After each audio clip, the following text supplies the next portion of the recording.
University for today's Great Northwest Athletic Conference match featuring your Western Washington Vikings and the Montana State Billings Yellow Jackets.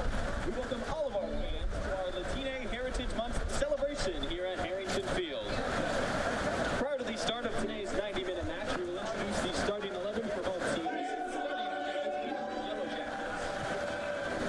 Starting with the visiting Yellow Jackets at a Montana State Billings. Their starting 11 is announced by head coach Kyle Cuevas and assistant coaches Milo Downey, Tom Pearson, and Ty Bowling. And now here is the Yellow Jackets starting lineup.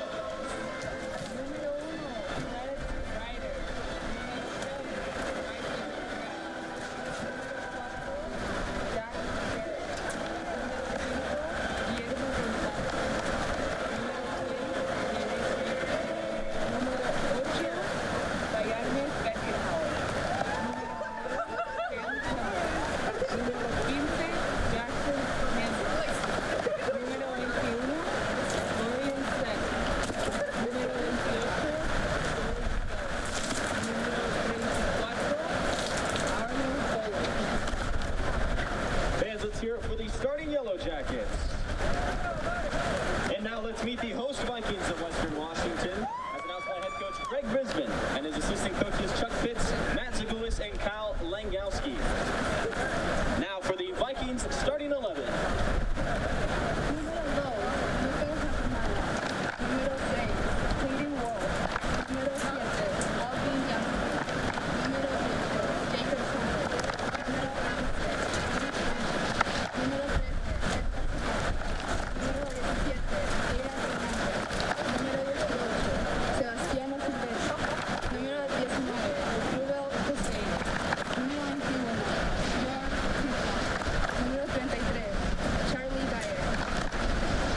Those are your starting Vikings.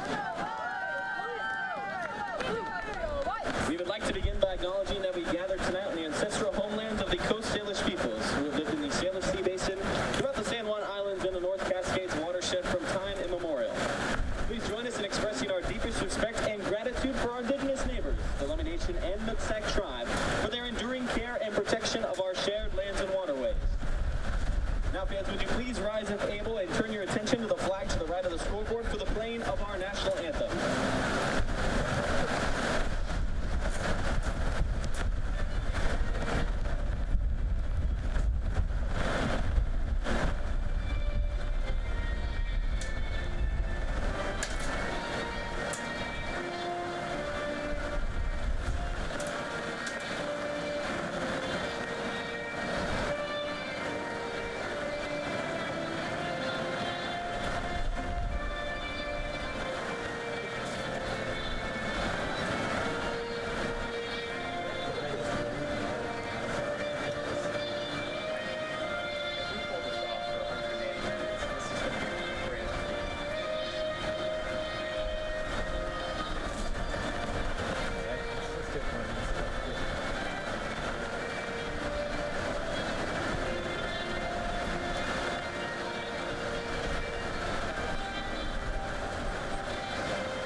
Welcome to Harrington Field and welcome to Bellingham, Washington, folks. We have 180 minutes of soccer on tap in sideways rain.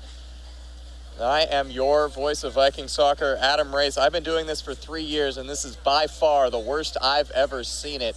Pouring buckets and buckets of rain, wind gusts upwards of 50 miles per hour in the last 24 hours in Bellingham, Washington. And of course, that falls on a day that the Vikings play a doubleheader, the first of which is the matchup you are about to see, Western Washington men against Montana State University Billings Yellow Jackets. This is a game between a couple of teams in a similar spot this season. A couple teams which have had success on the attack and defense, but unable to sustain success on either of those fronts throughout the season. Vikings coming into this game 1-2-1 in GNAC play. They are coming off a resounding 7-2 win on the road against St. Martin's down in Lacey, a game in which they doubled their scoring output for the 2024 season.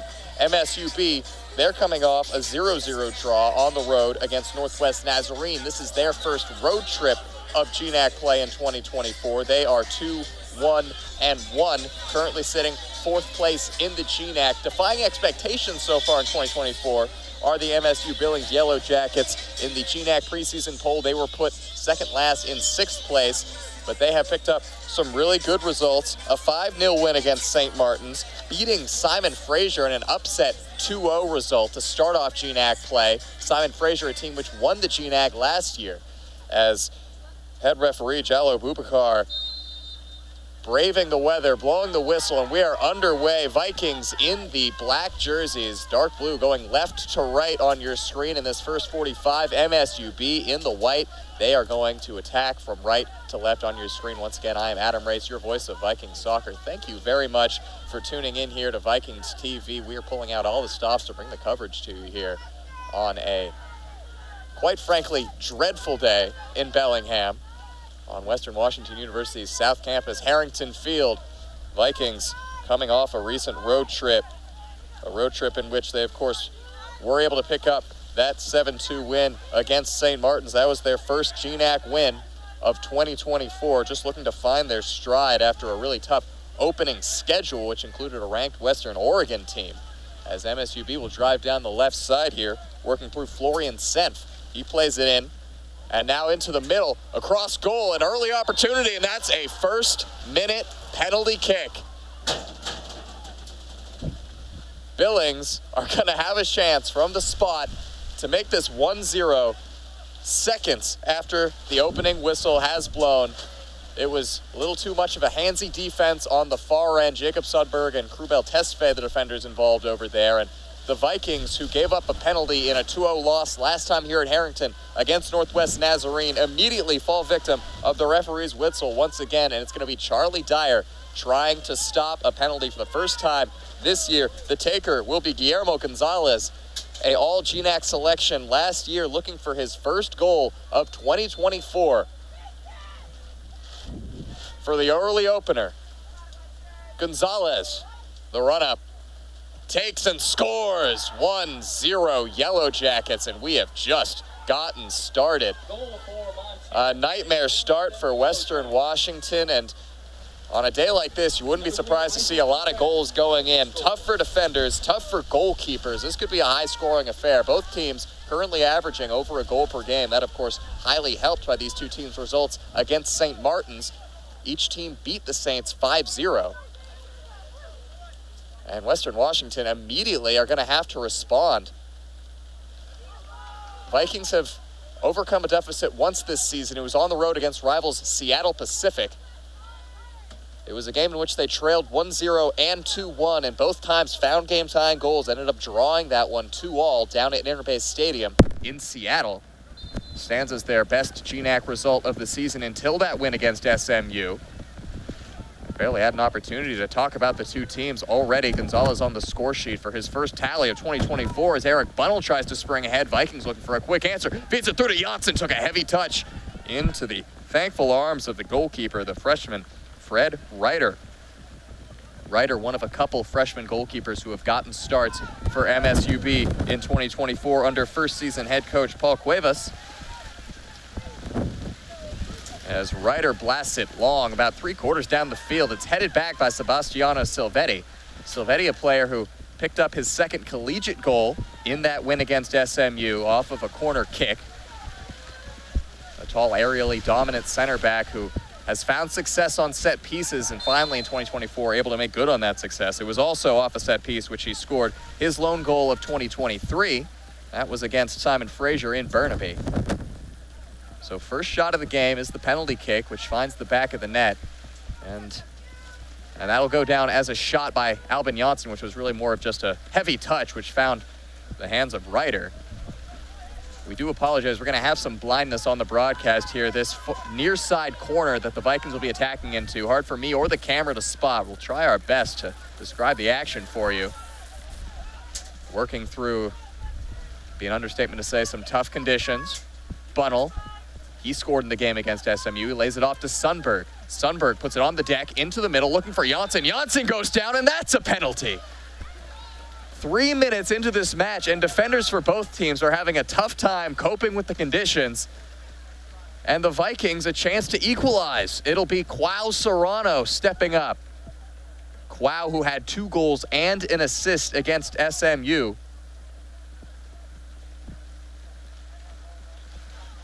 Make that a goal and 2 assists. His first goal contributions of 2024. He wants another one right here. His first was from the spot. Can he make it 2 for 2? Yes, he can. Waits for the goalkeeper to go the wrong way. And we are off and flying. 1-1 with 3 minutes gone. Quao Serrano picks up his first Harrington Field goal of 2024. And we have got a ball game here, folks. You knew it was going to be entertaining with these conditions. These are not good conditions to play clean defensive soccer in. We could be looking at a shootout here. And the brave fans here at Harrington Field getting excited for this. Big props to those who have braved these conditions. Watch the boys play. A Western Washington team which is currently underperforming their GNAC pole position, their preseason pole position, mind you, and MSUB, who are above those expectations. They've played similar games, good defenses, both of them top 3 defenses in the GNAC, but that might not matter much today. It might be about the goal scoring, even for 2 defensive squads that are amongst the best in the conference. This is tough to deal with. 3 shots in this game, 2 of them from the spot, 2 of them in the back of the net. MSUB forges ahead. They get it off to Isaac Perez, a junior out of Greeley, Colorado. Back to Jack Jarrett, getting it down the wing now. A nice move down there by Florian Senf. Into the box, a sliding tackle is going to do just enough from Sebastiano Silvetti. Dyer also got a piece of it. And Jallo Boubacar is going to call a goal kick. They're going to say it came off of Dyer, back off of Florian Senf, the German, and out for a goal kick. Despite Billings' protests, that's a good piece of defensive play. Certainly not a difficult day to lay down a slide tackle on. Interestingly enough, defensively, these are also the 2 teams in the GNAC which commit the most fouls. These are 2 teams that are not scared to get stuck into matches, defend tough, and it's been effective for them. Vikings conceding just 1.1 goals per game, MSUB at 1.3.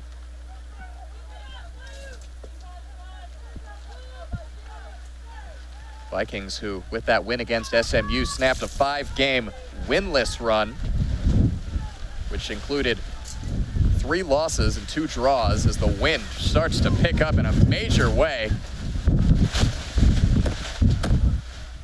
So we're trying to hold the broadcasting equipment in here.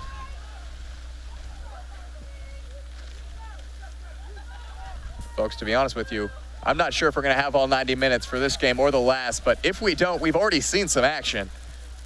And we're going to try our darndest to keep this going.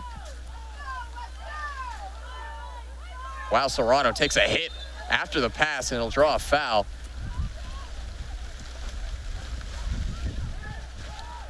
The wind blowing in from the right side of your screen to the left. Currently, that will favor MSUB if the winds don't change. You might be able to see on your screen the rain going sideways. Krubel Tesfaye plays it down the far wide area. Sundberg tries to go 1-2 with Janssen, can't bring down the first touch, and no surprise on that.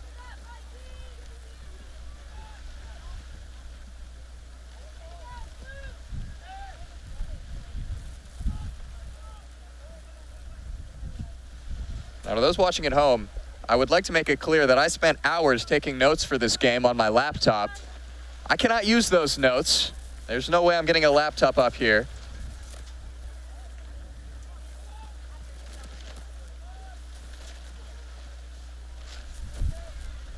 The players playing in conditions that they're not used to, the broadcasters not in a position that they're used to, but everybody making do right now.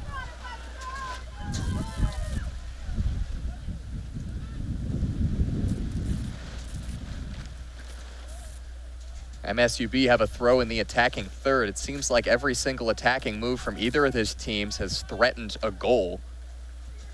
The defenses have just not been able to get stuck in on this waterlogged turf. Thrown in towards Jack Jarrett, laid back to the wide area, trying to dribble around Quao. On the ball is Sam Kemmer. Deflected cross is going to end in a corner kick. Kemmer out there getting his third start of the season, his second in a row. All that came after his hat trick he scored against St. Martin's University in that 5-0 win. A hat trick which accounts for 3 of his 4 goals in 2024. It's an MSUB team which has caused a couple shocks. The 2-0 win against Simon Fraser and a 2-2 draw against a ranked Fort Lewis College. As the corner kick goes to the top of the 6-yard box, rising up to get it is the tall frame of Sebastiano Silvetti. Still in the danger area though. Dyer lets that one go over his crossbar. Goal kick.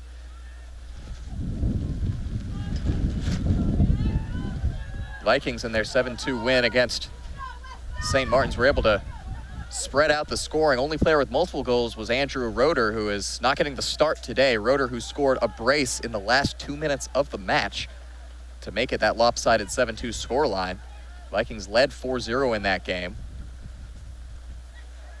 Silvetti bats off one attempted through ball, but it still goes in to the feet of the goal scorer, Guillermo Gonzalez. He can't control it. Goal kick, Vikings.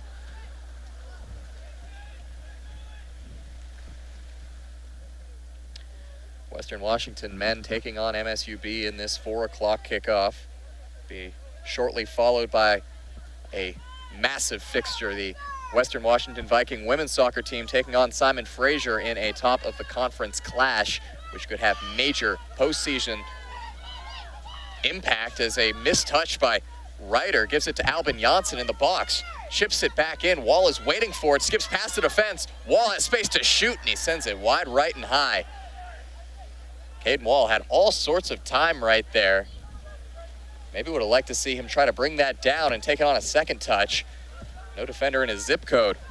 Wall, who had a pair of assists against against St. Martin's. He has been a provider here in his senior year with 3 assists to his name.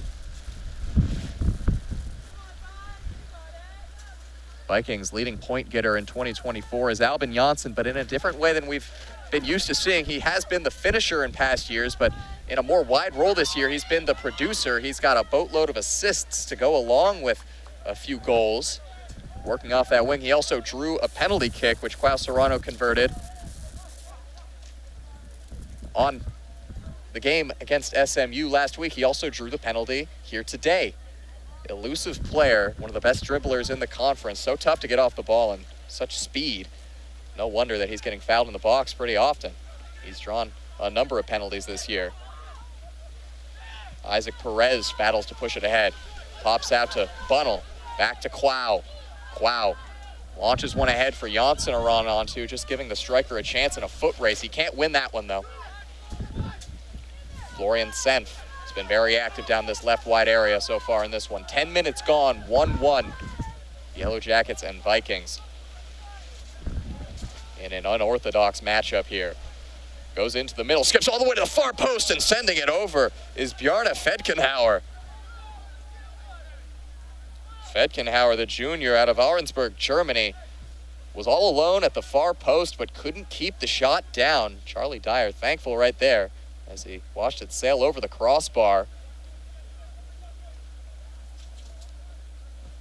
Joar Tidblom, the co-captain, one of the 2 Swedes out there for Western Washington, sends it long, comes right back to him, and now it's Silvetti. Launches it ahead towards Janssen, lets it bounce over his head, taken down by the Yellow Jackets. Perez, switching play to the far side, so that's something for Jarrett to chase. He's going to get there. Jack Jarrett probing in down the right wing. Passes it ahead. It was intended for Fedkenhauer, but was beyond him in the end. Aiden Fernandez scored last time here at Harrington. What ended up being a consolation goal in a 2-1 loss against Northwest Nazarene as Dyer's out to claim that one. Beyond the on-rushing striker, good reaction by the debutant goalkeeper, Charlie Dyer. As being dispossessed, but with a foul, is Quao Serrano. Foul goes against Florian Senf. Dyer, who had a really frustrating outing against Northwest Nazarene, a game where the Vikings more than quadrupled the Nighthawks shot total. NNU had just 4 shots, both of them that were on target found the back of the net, both off counterattacks. And to the credit of Charlie Dyer, one of those was from the spot, and one of those was a tough shot to block. It really wasn't the kind of situation where he should have saved it, but always frustrating to lose 2-1 in a game where you don't make any saves. But he has been outstanding in his first year as a Viking. Lucas Hakamada, co-captain, puts it up for the pace of Alvin Janssen. Janssen down in the corner.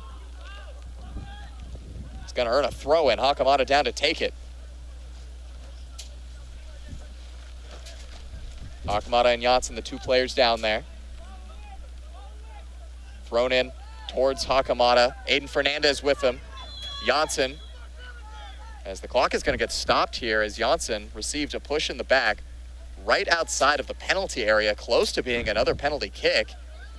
Clock is stopped, which means either Jalil Bubakar is going to issue a card here to number 34, Arlo Follett, or it'll just be a talking to. It will just be a talking to for Follett.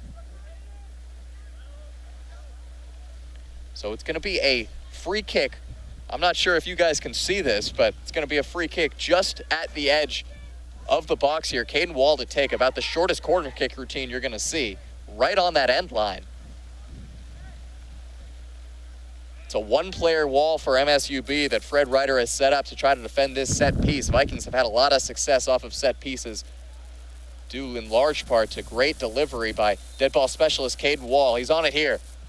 Launches it near post, headed away. MSUB got there first. Flashed across net, but quick to react was the Yellow Jacket back line. Still with the Vikings now. Sundberg launches it back into that corner, and this time it's going to be beyond Hakamada and out for an MSUB throw. Vikings trying to pick up consecutive wins for the first time in GNAC play in 2024. A loss to Western Oregon, a draw against Seattle Pacific, and a loss against Northwest Nazarene.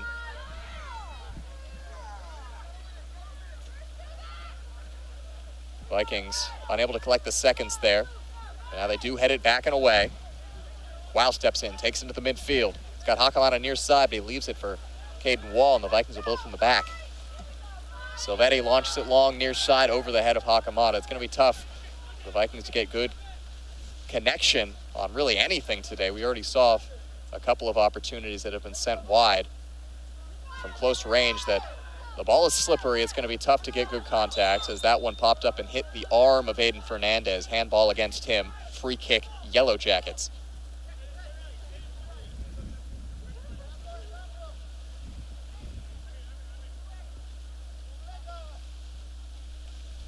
The Vikings, you got to say, their schedule up to this point in GNAC play has been a really frustrating one. You've got perhaps the toughest matchup of the season on the road against a ranked Western Oregon squad, which is currently looking to run away with the GNAC regular season title. Last year was a two-team race between SFU and Western Oregon that the Red Leafs ended up on top in, but Western Oregon has not slowed down. Simon Fraser have been off to a really rocky start to 2024. But they had that 1-0 loss in Monmouth, a game which they had a shot in. They could have come out with a result, just weren't able to get it done against a really quality side in the Western Oregon Wolves. As MSUB put this one into the box, headed away by Tidblom. Still now on the near wing with Florian Senf, who dribbles infield to the top of the box, has a shot saved and held by Charlie Dyer. That'll go down as the first save of the match for Dyer, although he has had a couple of good claims. Certainly has not been without action in Western Washington's net. Vikings, after that Western Oregon loss, had to go on the road against Seattle Pacific and actually fought for a good 2-2 draw. And then a frustrating 2-1 loss against Northwest Nazarene, as I mentioned, a game where the Vikings had the lion's share of the opportunities and were just beaten by a perfectly played counterattacking tactic. Currently sit sixth in the GNAC table. Preseason poll had the Vikings in third. Of course, the tough part of their schedule, the opening part of their schedule, so perhaps able to hit their stride after a 7-goal output against SMU. One of the highest scoring games in program history, the highest scoring since the Vikings scored 7 against Northwest Nazarene in 2011, over a decade since the Vikings had put up a 7 spot. Tidblom doing battle on the near side with Senf, 21 against 21. And winning that duel is going to be Joar Tidblom. Comes out with the Vikings, but it's taken right back by the Yellow Jackets. Gonzalez lifts it ahead, looking for Fedkenhauer, and he's not going to be able to win the foot race with the ball to the end line. Goal kick, Western Washington.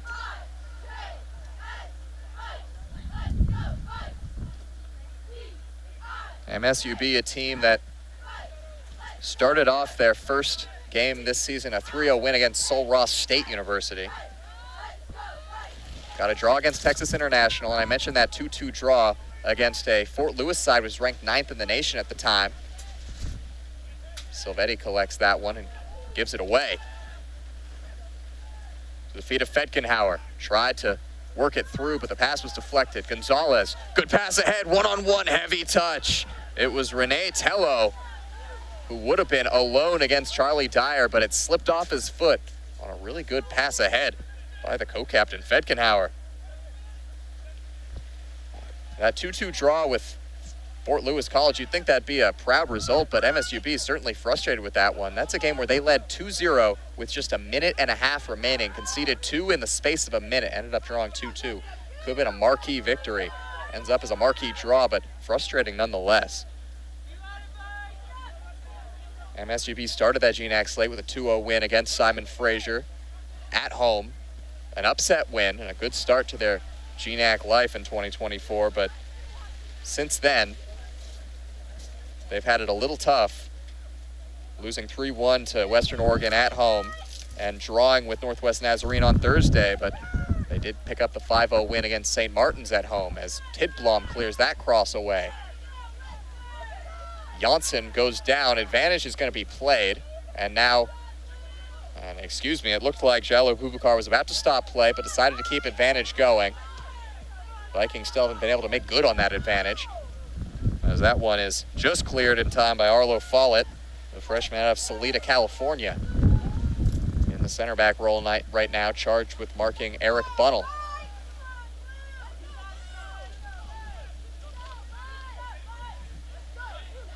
Florian Senf.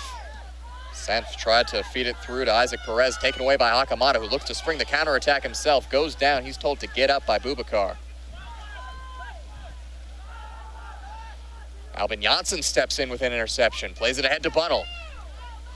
Bunnell on the near corner to Hakamata, into the middle on the deck. Janssen's alone in the middle now. Bunnell has it, takes it down on a touch. 2 white shirts ahead of him, threads it through, but it's saved by Ryder. Ended up right at the Yellow Jacket goalkeeper. A good move by the Vikings off of an Albin Janssen interception. And it looked like they had the numbers in the box. It was a good ball by Hakamata. Janssen couldn't find it under his feet initially, popped out to Bunnell. It was impressive that Bunnell was able to get it past the defense, but right at Ryder. Vikings putting up 12 shots per game in 2024. Top half of the GNAC in that stat. Bunnell puts it into the middle, popped up, back out. Taken down by Quao, the goal scorer.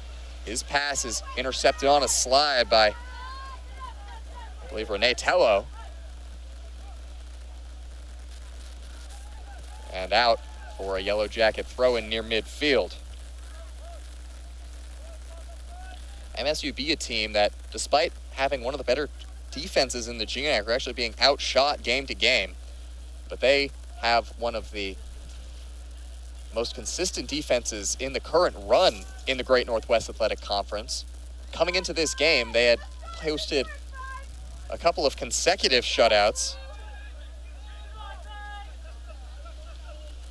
They had a shutout streak of over 200 minutes before conceding that penalty that Quao Serrano buried. First goal they've conceded in a couple of weeks, going back to that 3-1 loss against Western Oregon. Credit to this defense and to Jack Ryder, the freshman goalkeeper, who's kept a clean sheet in all but one of his GNAC games that he's played in his debut season. And no shame in giving up a couple goals against a Western Oregon team which has really established themselves over the last couple of years. Good ball into Sundberg. Touched it past the defender, is on the far wing. Into the middle. Pass Fernandez, Bunnell has a chance, cuts it back around the defender and scores! 2-1 Vikings! Beautifully taken by Eric Bunnell. He has the presence of mind to fake the shot, cut around the defender, and he makes no mistake from 6 yards out.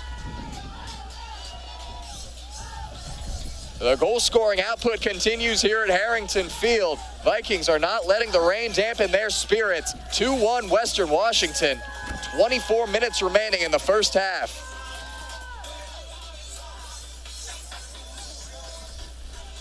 Bunnell's third tally of 2024. The senior striker who thrives in those box-in-the-box situations. Can't give him too many opportunities from 6 yards out before he puts one in the back of the net. Vikings let up a goal just a minute and a half into this one. What a bounce back for them. First time in 2024 that they have come back in a game that they've trailed in and taken the lead. And the substitution for MSUB is going to be Zach Browning on for Jackson Hanley. Browning, the junior out of Ogden, Utah, coming off a season at Tacoma Community College where he was very successful in front of goal. He had 8 tallies and was an NWAC all-conference honorable mention. Returning to that same state of Washington here at Harrington Field, where he had so much success at the JUCO level. A lot of JUCO NWAC products in the GNAC. Aiden Fernandez among them, the Whatcom Community College transfer, who has been involved throughout this game, as well as scoring last time out at Harrington Field.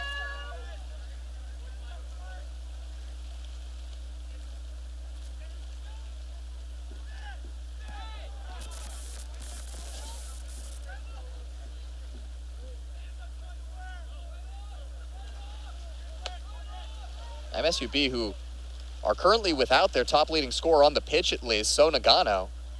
They've still found a way through the Viking defense on a couple of occasions. Probably unhappy to only have the 1 goal up on the board. They feed it through far side for the substitute Browning. His cross is blocked out by Krupel Tesfaye, and that'll be a corner kick. Tesfaye, a player who picked up his first collegiate goal in that SMU win. He now has a goal and an assist on the season. That goal ended up being the game winner. It was the 3rd tally of the 7-2 win. MSUB setting up for a corner kick here. It'll be an outswinger. Sent to the top of the 6-yard box. Player goes down, no whistle. Headed up, still in the box. Penalty, or excuse me, a bicycle kick attempted by Renee Tello. As Dyer is able to watch that one go over the crossbar. It was a admirable effort from Tello as the Vikings are going to make their first substitutions of the match. It is going to be the freshman phenom Riley Burai Brown, who is averaging an assist every 120 minutes of action in 2024. That's the best assist to minute ratio on the team. He's got 3 on the season. The Seaholm High School graduate. He'll be joined by Andrew Roeder, who scored a brace against St. Martin's in the span of 1 minute. And Fukai Imamura, the junior college transfer, who has gotten some spot starts in his debut Western Washington campaign in 2024. Imamura out of Osaka, Japan. MSUB build down the right side, play it infield for Browning. Blocked away by Silvetti as he tried to go direct, headed away by Tidblom. MSUB still in the attacking third. Good spell of possession for the Yellow Jackets. That one taken down by Tello. And Roeder, his first touches of the match, that one's a little too heavy. Gonzalez.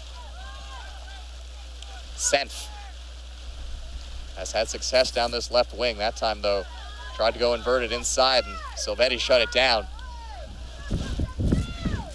As the wind once again picks up. The flags out by midfield, just plastered out.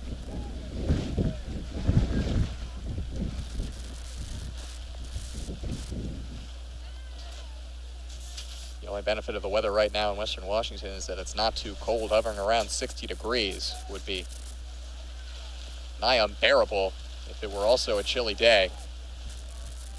But the players, fans, and staff able to make do through the first 25 minutes of this one. An exciting first 25 minutes, 3 goals in it. It's been the most eventful 25 minutes the Western Washington Viking men have played at Harrington in 2024. This is a team that plays a lot of slow build-up, low-scoring games. Not really an option in these conditions. A team that's used to controlling possession, controlling the shot chart, and hoping that that leads to victory. They've seen a lot of success here at Harrington. One of the great fortresses of D2 soccer, both on the men's and women's side. Davis Boogman, the substitute, Bogman, the freshman and Billings native. Aiden Fernandez at midfield, lays it off to Caden Wall. Forward now to Roeder. Roeder tries to lift it ahead. In the corner now for the Vikings. It will be a Western Washington throw.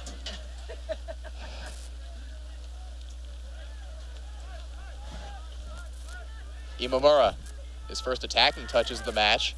Gives it off to Hakamada down the wing at the corner flag. Earns a throw in. Make that a corner kick that he'll earn. Well played by the senior co-captain Lucas Hakamada, the engine of this Vikings team.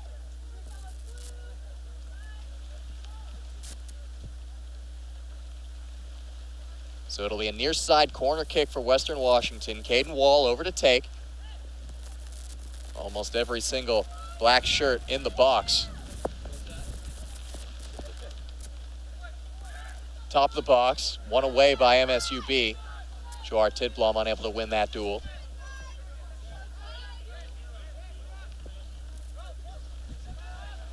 You talk about a complete team effort. Give a shout out to Western Washington Director of Athletics, Jim Sturk. He's up here at the broadcast booth trying to keep everything in order. All hands on deck here today.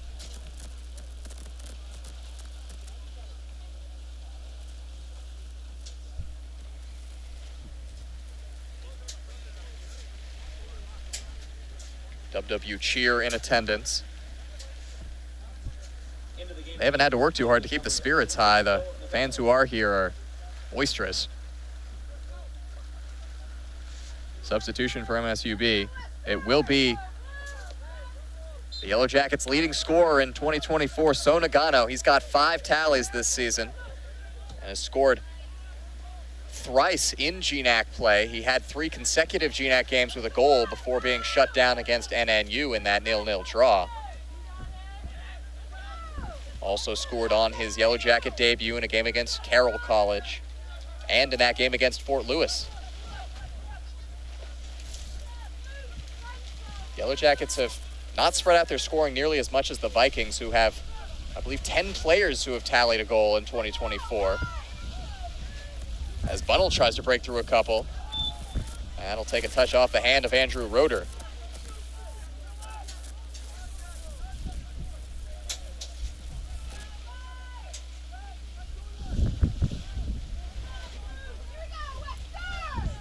Fernandez dribbling ahead. Denied by a tackle. Still with the Vikings. Far side, Burai Brown. Burai Brown just playing less than a mile away from where he played high school ball at Seaholm High School. Conditions that he is not unfamiliar with. See if that familiarity can grant the Vikings some insurance as they already lead 2-1. Threaded through between the lines for Fernandez. Fernandez goes down. Advantage is played. Bunnell, far side for Burai Brown. Ball into the middle. Bunnell was chasing, but it was cleared away.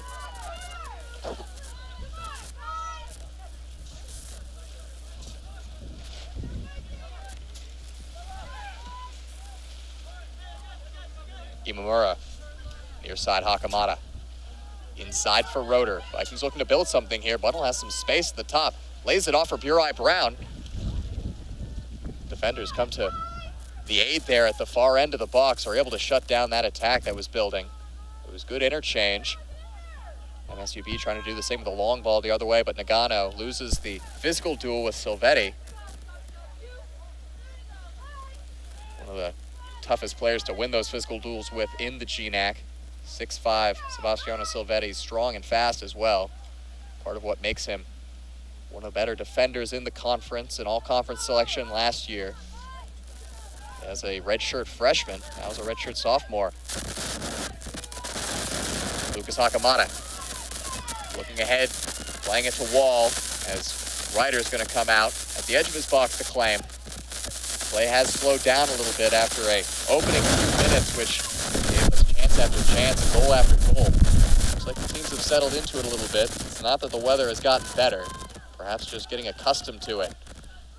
15 minutes and change left in the first 45.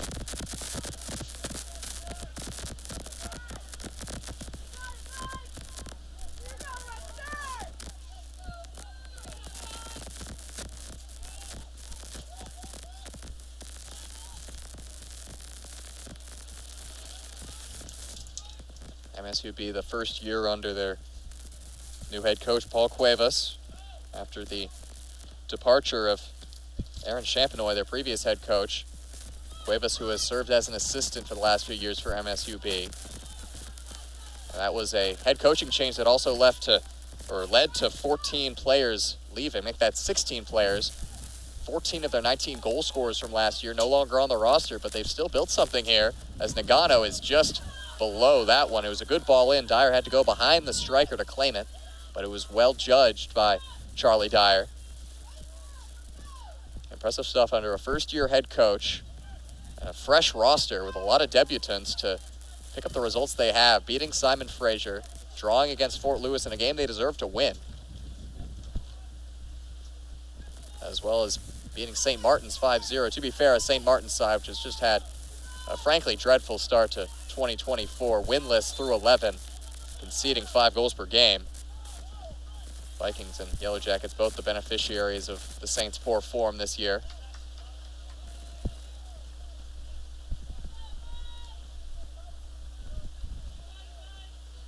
It's going to be a free kick just beyond midfield for MSUB, and in these conditions, they're just going to put it into the box, it looks like, and depend on the fact that this is a tough time to defend. Delivery from Gonzalez, scored from the spot. Puts that one back into the box, headed away by the Vikings. Joar Tidblom, who's been so good in the air this year, wins another header and wins the foul as well.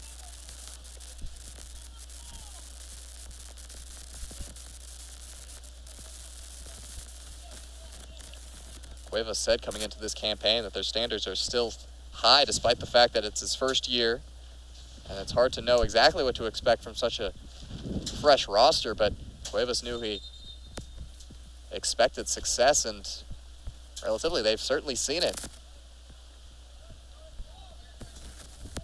It was a 2023 campaign for MSUB where they went 5-8-3, ended up last place in the GNAC, only won 2 games and had 2 draws in conference play.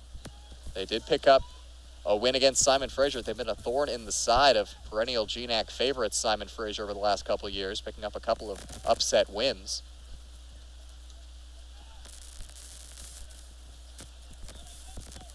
Vikings taking on MSUB today, and on Thursday, a big rivalry night matchup against Seattle Pacific. Vikings running out of time to really challenge towards the top of the GNAC table with the form that Western Oregon has had. They need to go on a hot streak right now. And it's good to see them find their goal-scoring boots over this game and the last, as we're going to see a whole host of changes out there. Diego Alvarado's, and Lucas Whithauer and Lopez entering the pitch for Western Washington. And for MSUB, it's going to be their captain and returning second-team All-GNAC player Kolya Thomas checking back in.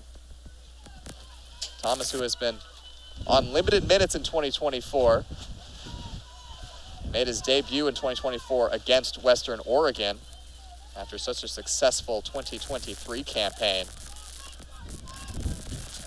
And he actually picked up a goal in just over 20 minutes in his longest appearance this season. That was against St. Martin's. Played 15 minutes against NNU. Was kept off the score sheet.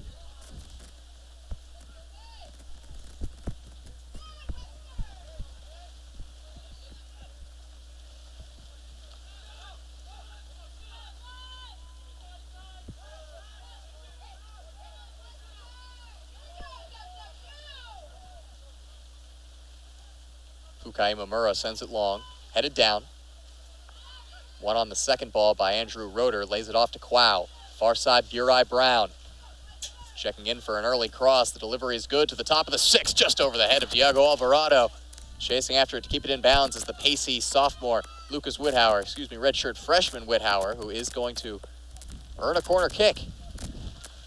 Whithauer, who picked up his first collegiate assist against St. Martin's on the last goal of that matchup, just 30 seconds left in it, to Andrew Roeder. Whithauer, a burst of pace down that right wing. Just getting settled into this Greg Brisbane-led Viking setup. Near side corner kick for the Vikings. Launched in, goes to the near post on the ground, takes a pop-up off the chest of the defender. Hakamada gathers, gets it back to Burai Brown, into the box, headed on goal by Bunnell, but it ends up just wide right. So Burai Brown, it looks like, will take over at least part of the set-piece duties with Caden Wall off the pitch. We've also seen Quao Serrano take charge from dead ball situations pretty often this year and last. Serrano, the Mount Vernon native, Division I transfer, and previous Seattle Sounders Academy graduate. Played for, or signed for Northern Illinois at the D1 level, but did not play his only season.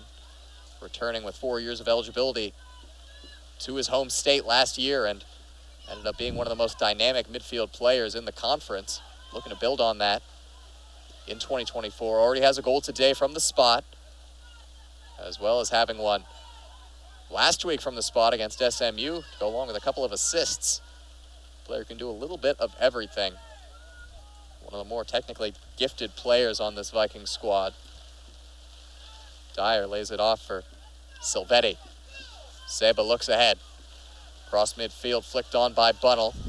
Sent out of bounds. The safe play made by George Jones, the all-GNAC player from 2023. Jones out of Broughton, England, a highly international MSUB squad, as we're used to seeing from Montana State University Billings, an athletics department which does very well to bring in international talent.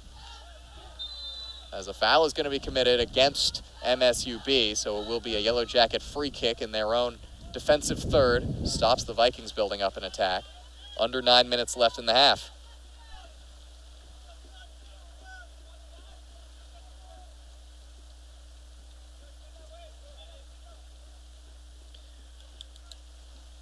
MSUB in that last game against Northwest Nazarene, that's a game that they'll want back. It's similar looks that we saw against NNU here at Harrington Field a week ago, where MSUB outshot Northwest Nazarene but weren't able to produce offensively enough to pick up a result, or at least a win.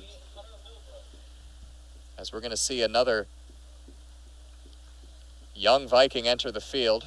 Hunter Milbrode is going to replace Eric Bunnell. Milbrode, the first-year player who picked up his first collegiate assist in that SMU game. Also finding Andrew Roeder late in the match. Milbrode coming off a successful career at Central Kitsap High School. 6'2" defender. Whithauer has space on the near side, but it's not going to get all the way to him. Alvarado heads it down back to Whithauer. Flicked on off the shoulder of Milbrode. No handball, high enough up the arm, but in the end it doesn't matter as it goes to the defensive half, and Fukai Imamura commits a foul going over the back of his countryman, So Nagano. Nagano out of Kobe, Japan. Fukai Imamura out of Osaka. Free kick's taken quickly, straight at Charlie Dyer, and it looks like not even MSUB was ready on that quick free kick routine, and the delivery wasn't the best as Dyer didn't have to move to get to it. Took it at the chest with no challenge. Rolls it out as the Vikings, as they often do, are going to build out from the back. Imamura up towards Milbrode. Heavy first touch, out of bounds, MSUB throw-in. Change is coming for the visitors. It's going to be Roddy Lewis, a midfield junior out of Colorado Springs, Colorado. He's going to replace Bjarne Fedkenhauer. Fedkenhauer had a good chance in this one that he sent over the bar from not too far out, around 6 yards out. Fedkenhauer, the co-captain, will go to the bench to finish off this first half.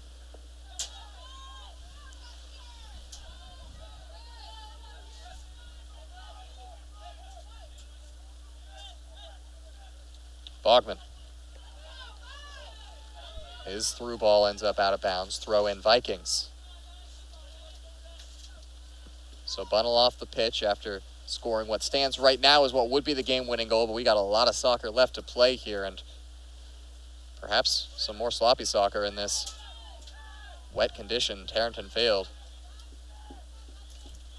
No discredit to the players out here. These are conditions that can make the best in the world produce some sloppy plays. The rain has perhaps slowed up a little bit, not coming down as hard, but still coming down and coming down sideways. The wind has not let up even a bit.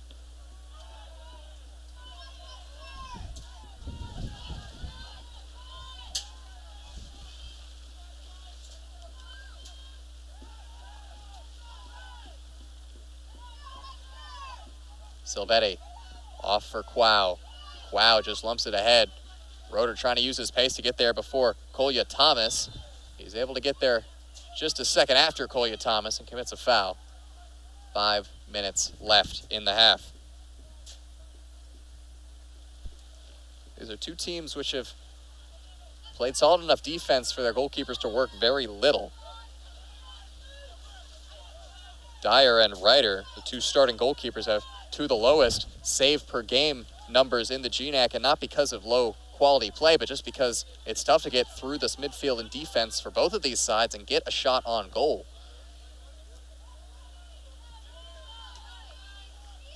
Serrano launches it ahead. Roeder applying the pressure, and Ryder right at the edge of the area is going to claim and toss it back out.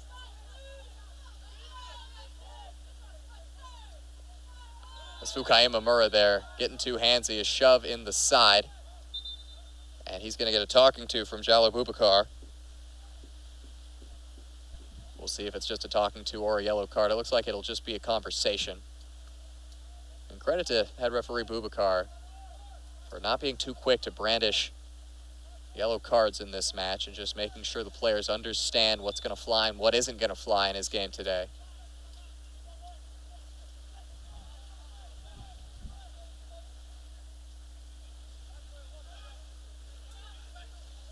Kolya Thomas now with the captain's armband as Fedgenhauer went to the bench. They played all the way back to Ryder. Goalkeeper plays it well at the feet in these conditions and gets it up towards midfield. Diego Lopez, the transfer junior. Also an NWAC product. His first year as a Viking, playing in that right fullback role. Plays a little bit more reserved, defensively minded in that right back role. Players like Lucas Whithauer and Lucas Hakamada ahead of him, providing the attack down the wing as Hunter Milbrodt gets a shoulder in the back. And he'll be tended to. Boubacar checking on him. We had a really good view of that one. It was definitely a tough shot that he took going up for that with two white shirts right next to him. Shoulder straight in the back, maybe knock the air out of him, but he'll get back to his feet. Clock ticking down to 3 minutes. Diego Alvarado will make way on this free kick. It looks like it's going to be Sebastiano Silvetti, the big right foot to try to put it into the danger area.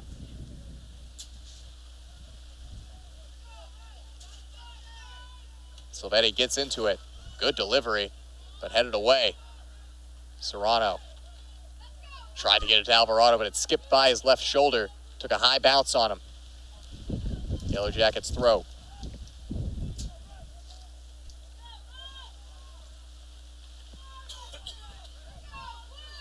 That through ball is too far for Sonagano to threaten as Silvetti calmly plays it back. Second ball won by MSUB and now out for their throw-in.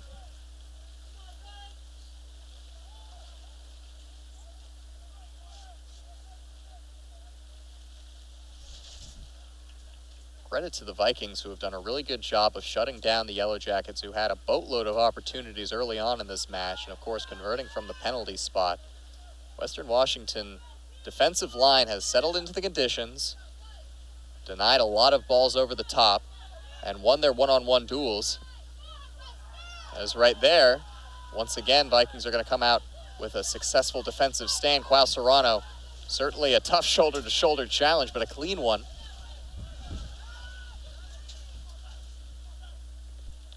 MSUB throw.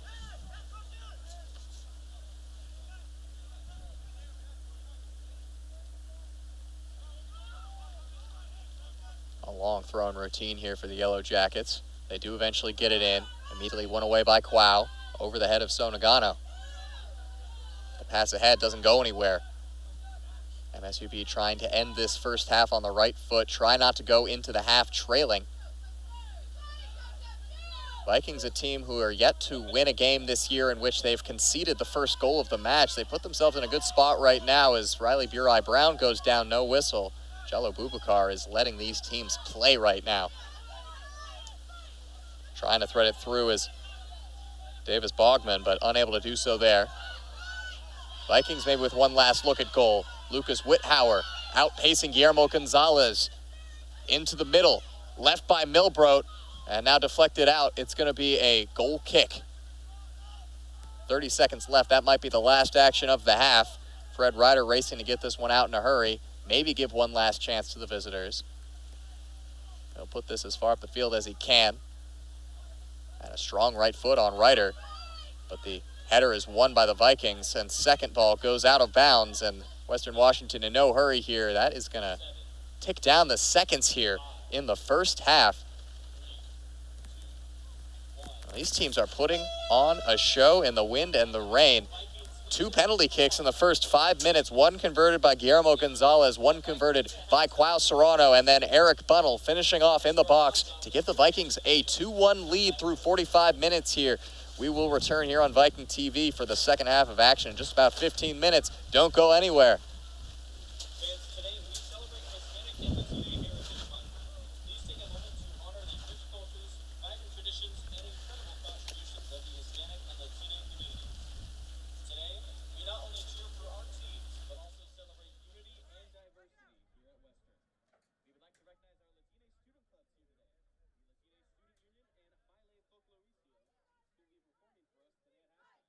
Both clubs are fundraising today, so stop by their table.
Welcome back to beautiful Bellingham, Harrington Field here, where we saw an exciting first 45 minutes between Western Washington University and Montana State University Billings. Some early goal scoring just a minute into the match. Guillermo Gonzalez converting a penalty kick. And just a minute later, Quao Serrano on the other end converting a penalty kick of his own. His second straight match with a goal from the spot. Made it 1-1. And then 20 minutes into the match, Eric Bunnell, off of a Jacob Sundberg cross assist, slots it in from 6 yards away, his third goal of the season. And he makes it 2-1, and that's where we stand right now after 45 minutes. It was a first half that started off hot with those 3 goals, but slowed down as the half went on. And we saw the rain slow down a little bit during the halftime break, but as soon as the players came out of the locker room for the second 45 minutes, the rain started to come back down, and it is coming down in force. We're going to see it throughout this last 45, I believe. As far as the stats go for the first 45 minutes, MSUB leading the shot total 10-6, and Charlie Dyer making the most saves of either of the goalkeepers. He made 3 stops to Fred Reiter's 2. Corner kicks even at 2 apiece, and both of these teams committing 9 fouls. So it was a game in which MSUB had the most chances for the first 45 minutes. Vikings able to convert from open play, which is something the Yellow Jackets were unable to do. They had a couple of good chances from open play. Bjarne Fedkenhauer had a chance from around 6 yards out on a far post cross that he put over the bar. Fedkenhauer also dribbling in, denied by a quick reaction by Charlie Dyer. Dyer has had a good first 45 minutes. This is not the kind of conditions that are pro goalkeeper, but he's done well to adjust, only conceding from the spot on a penalty that sent him the wrong way from Guillermo Gonzalez. Gonzalez's second goal of 2024. As set to kick things off here is the captain, Bjarne Fedkenhauer. I'm Adam Race, your voice of Vikings soccer. So happy to be with you today. Thank you so much for tuning in to Vikings TV. Second 45 underway in just a second once the whistle is blown by head referee Jallo Boubacar, and we are underway. MSUB in the white jerseys. They'll be attacking from left to right in the second 45. Vikings in the black, going from right to left on your screen. As the Yellow Jackets looking to make another quick start. Gonzalez, a long-distance strike that gave Dyer something to think about, just wide right of that far post. A good effort from Gonzalez, who wanted to double his tally on the day. Unable to on that occasion. It was a good effort from 25, 30 yards out. Rolled out by Dyer. Played across the box, center back to center back. Fukai Imamura, the first-year junior college transfer, staying out there for the second half. Center back pairing alongside Sebastiano Silvetti. Diego Alvarado, also a first-half substitute. He's going to draw a foul and a little bit of afters between Riley Burai Brown, the freshman, stepping up for his senior teammate Diego Alvarado. After a tough challenge in transition, no card issued by Jallo Boubacar, who has on a few occasions stopped the clock, as we're seeing here, to have a conversation with the players, but has been very slow to go to the pocketbook, has not brought a card out yet. It's good game management from today's head referee. As the Vikings have a free kick here just beyond midfield, it will be Imamura to send it in, whips it to the head of Albin Janssen, lays it off for Alvarado, who tries to flick on net. Didn't get any power on that, though, and it's cleared away before it got to Fred Reiter. And a foul in transition the other way, committed against Sonagano, the 5-goal man for MSUB, who currently leads them in goal scoring. His first year playing for Billings.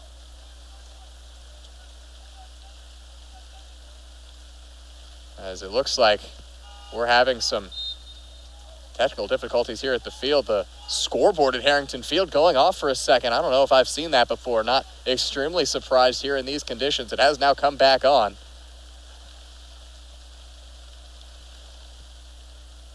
It's my third year calling Viking athletics out here at Harrington Field, and this is easily the worst that it has been, especially considering that this is not only just a one-game day, this is a doubleheader day. Jackson Hanley dribbles across midfield, lays it off to Fedkenhauer. Back to Hanley. MSUB are going to be unsuccessful with that build-up as the ball from Isaac Perez ended up out of bounds. This is a callback to what we saw on men's soccer senior night last year. The Vikings picking up a really good win against a ranked Simon Fraser squad 2-1 on senior night. That was a game that was just doused in rain, pouring down all 90 minutes, and Vikings TV actually unable to cope with it at that time, losing the last 15 minutes of that match. As that one is fed through to Albin Janssen. Takes a touch off the defender, Kolya Thomas. And it's going to be a Vikings throw-in. Over there to take the throw is the redshirt freshman, Lucas Whithauer. A step over from Alvarado. Gives it back to Whithauer. Sends in an early cross. Popped up in the air. Burai Brown, 3 assists on the season. First half sub. Stays on for the second half here. A number of the changes that head coach Greg Brisbane made in the first half have stayed through here to the start of the second. Imamura, Diego Lopez on the right back position. Caden Wall has re-entered the pitch, the Vikings senior dead ball specialist. And Albin Janssen out on the field. He drew the penalty with which Quao Serrano was able to convert just a couple minutes into the match to make it 1-1. As a backheel flick from Lucas Whithauer, that's going to end up at the feet of Janssen for a second. Charging in as Quao, first time opportunity was blocked. And excuse me, it's going to be called as a goal kick. I thought it took a touch off of Guillermo Gonzalez, who did well to get in front of what ended up being a rocket off the right foot of Quao Serrano. And you know that he can put those away from that distance. He has been good for a few screamers in his short WWU career. That time, just not able to direct it on frame. Best chance of the second half so far for the Vikings right there. Popped up by Isaac Perez. Header that time won by Diego Lopez. Lopez collects the seconds. And that one is going to go all the way through for Charlie Dyer to collect beyond the on-rushing attacker, So Nagano. Nagano out of Kobe, Japan, coming off a successful year at Coastal Bend College at JUCO.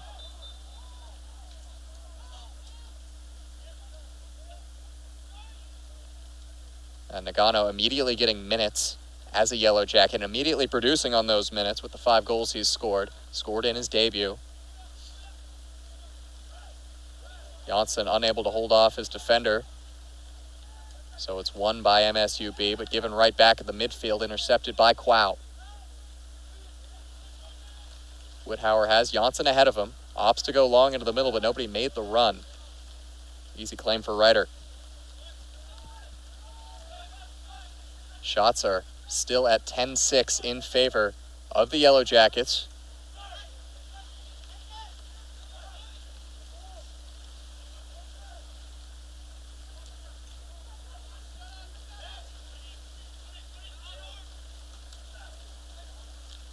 Roeder. Nice move by Diego Alvarado. Pop it up over the defender, Guillermo Gonzalez, outside of the boot. Long ball. It gave Lucas Whithauer a chance at it, but he's going to be fended off the ball. Out for a goal kick. It's a really good effort by Alvarado. Strike that with the laces. That long diagonal ball, such a threat for a Vikings team with an excess of pacey wingers, Whithauer amongst them. Albin Janssen, who started this season a more wide role, but we're seeing him slot in more centrally over the last few contests. He has had a very successful 2024, back on the goal-scoring sheet and leading the Vikings in points right now, and being rewarded by Greg Brisbane by being moved back to what I assume he believes to be his natural position as a more central striker. That's the position that he played his first couple seasons for WWU, seasons in which he led them in scoring both years and picked up some All-West Region nods. GNAC Freshman of the Year in 2022. Brought down a little bit of a heavy first touch by Whithauer. Stays with the Vikings. Wall. Burai Brown. Back to Imamura. Imamura looking long and sending it there. Burai Brown and Alvarado both in chase, but the defender George Jones, the All-GNAC defender, just seeing that one out for a goal kick.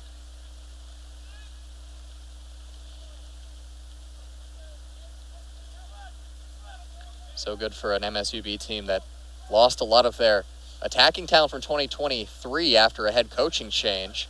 11 of their goal scorers from last year no longer with the program, but they're able to retain that defensive talent. Players like Jones, players like Kolya Thomas.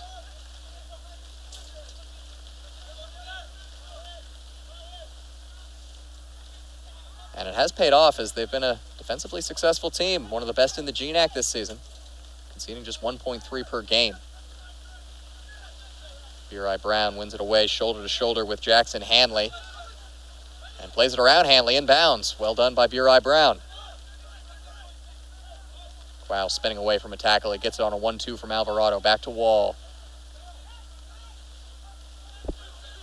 Some quality play right now from Western Washington, working it around the midfield, looking for a way through. It won't get through that time. Jones wins the header. Alvarado was waiting if it got by.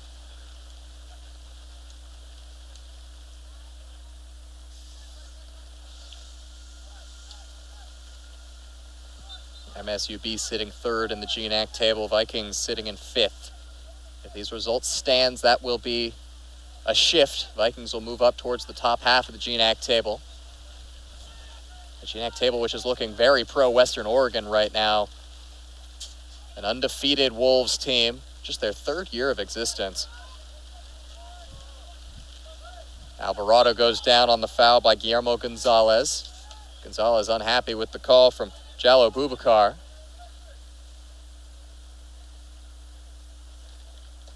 Wall. Long diagonal ball, looking for Whithauer. Off an MSUB head and out for a Vikings throw.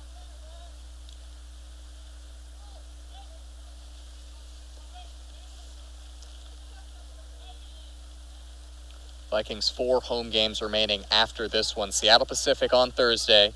And then they'll have St. Martin's and Simon Fraser, and then finish the season against Western Oregon, senior night on November 14th, trying to make good on their home advantage. That win against SMU last week, that was their first away win of 2024. They did it in resounding fashion, 7-2. Burai Brown slides in cleanly, sends it out for a throw, and it looks like he got a lot of Jackson Hanley. Looks a bit worse for wear. You could just hear Burai Brown skidding on the waterlogged pitch. He got enough ball for Jallo Boubacar to call that a fair challenge, but Hanley got the worst of it. Still down on the pitch here, right by the touchline. Might be seeing him come off with an injury substitution. Of course, NCAA rules, unlike professional soccer rules, you got unlimited substitutions. Players can sub in and out. Go along with, of course, the non-running clock.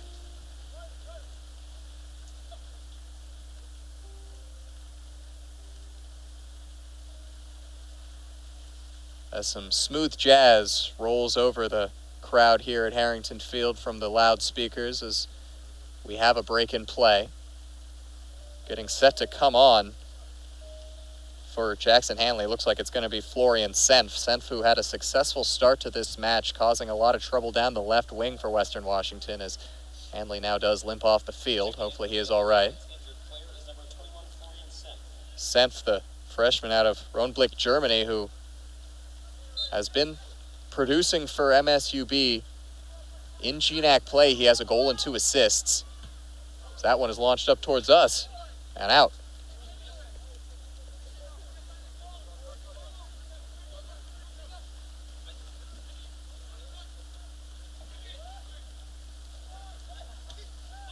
Popped up off the throw-in. Header won by Burai Brown. Serrano, nifty back heel touch, but can't find the feet of Andrew Roeder on it. Free kick MSUB after a little bit too much pushing and shoving from Burai Brown trying to win the ball back. No argument from the freshman. Burai Brown, who is part of a dynasty in men's soccer over at Seaholm High School down the road. The Mariners, who one of the best teams in the state, playing in the state championship game last year with Burai Brown as their captain. And He has immediately translated that leadership and maturity to Division II level. You saw in preseason and in early season non-conference matchups that he does not play like a player who's making his debut at this level. MSUB, they have a long shot that goes wide right. It was So Nagano who let fly from 25 yards there. Was not rewarded with a shot on goal.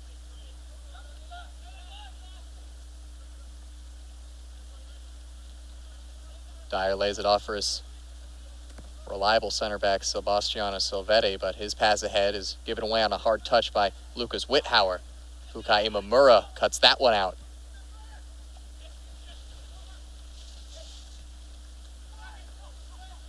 Just taking a stab at it that time was Guillermo Gonzalez. No threat.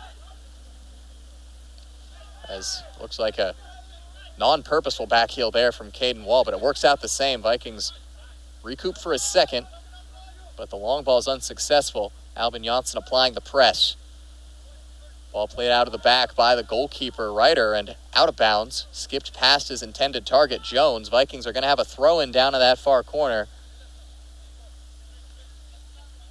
Throw-in taken by Burai Brown to the feet of Janssen. Janssen cuts inside. 3 white shirts around him. Can't maintain possession. Silvetti launches it long, as that one is going to skip not too far wide of that right post, as took a high hop over the head of Ryder, who seemed very confident that it was going wide.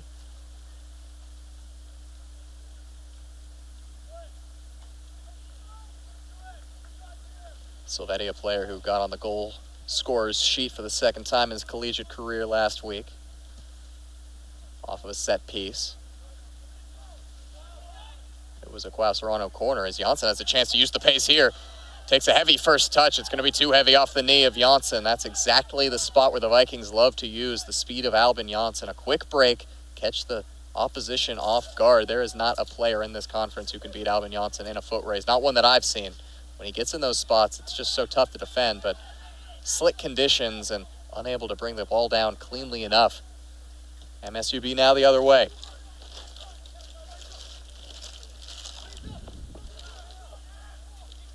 Working it into the middle. Just touched off the foot of Florian Senf, and Dyer out to claim.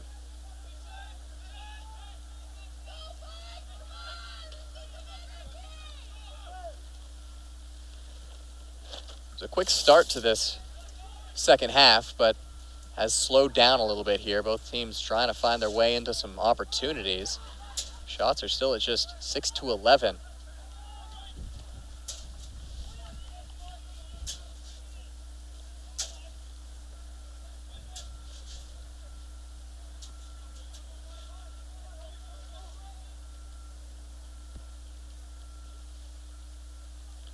Thrown long by Diego Lopez, a player who has shown his ability towards the long throw, which is a unique and very useful trait to have in soccer. It's something that you don't often scout for and you don't often train for either, but the ability to huck a throw in like a corner kick can be very useful. We've seen the Vikings use it at length with Diego Lopez out on the field. Just able to strong arm it in there. Perhaps a lot more difficult with a wet soccer ball like today.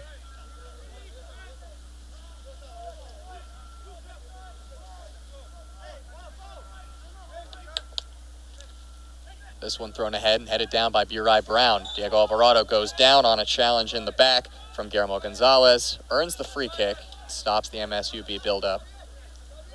Gonzalez incensed right now with the referee.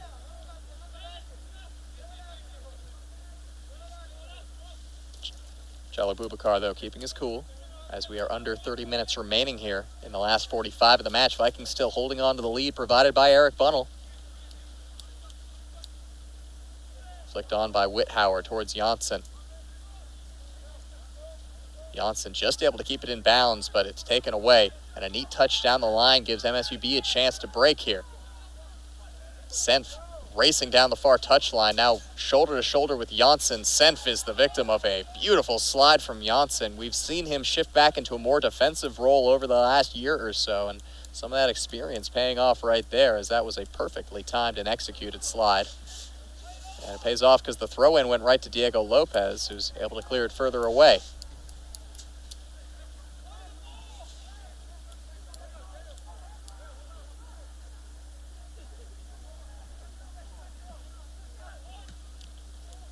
Roeder heavy touch. Taken down, though, by Quao. Nice one-touch work here by the Vikings to get it up towards midfield. Now with MSUB and Jones, and now Perez. Perez takes it himself across the midway stripe. Pass intercepted by Wall. Finds Roeder through a sea of bodies. Trying to loop it through for Janssen. It's going to get there. He's got Alvarado in the middle. Janssen back to goal now. Looks for his options. Slowing play down. Taking a couple hits in the back of the leg.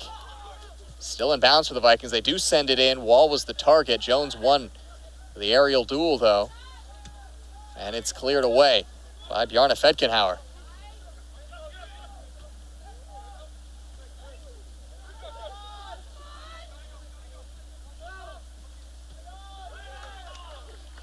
And the Vikings win it right back with a throw-in on the near corner on the attacking side here.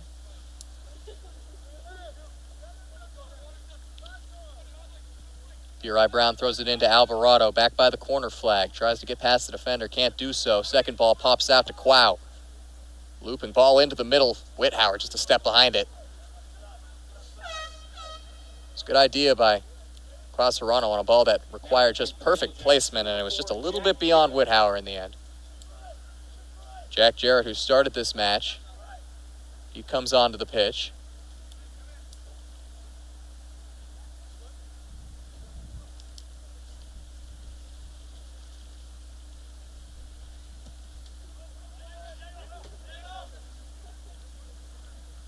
Headed away by Perez and lumped long by Rene Tello.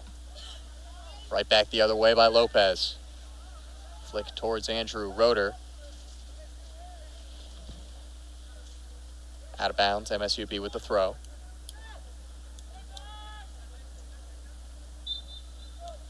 Foul committed there. Too much hands used by Lucas Whithauer. I thought coming into this game, it's two teams that play very similarly. Hard-nosed, effective defense, and the ability to break out for a number of goals when they get hot.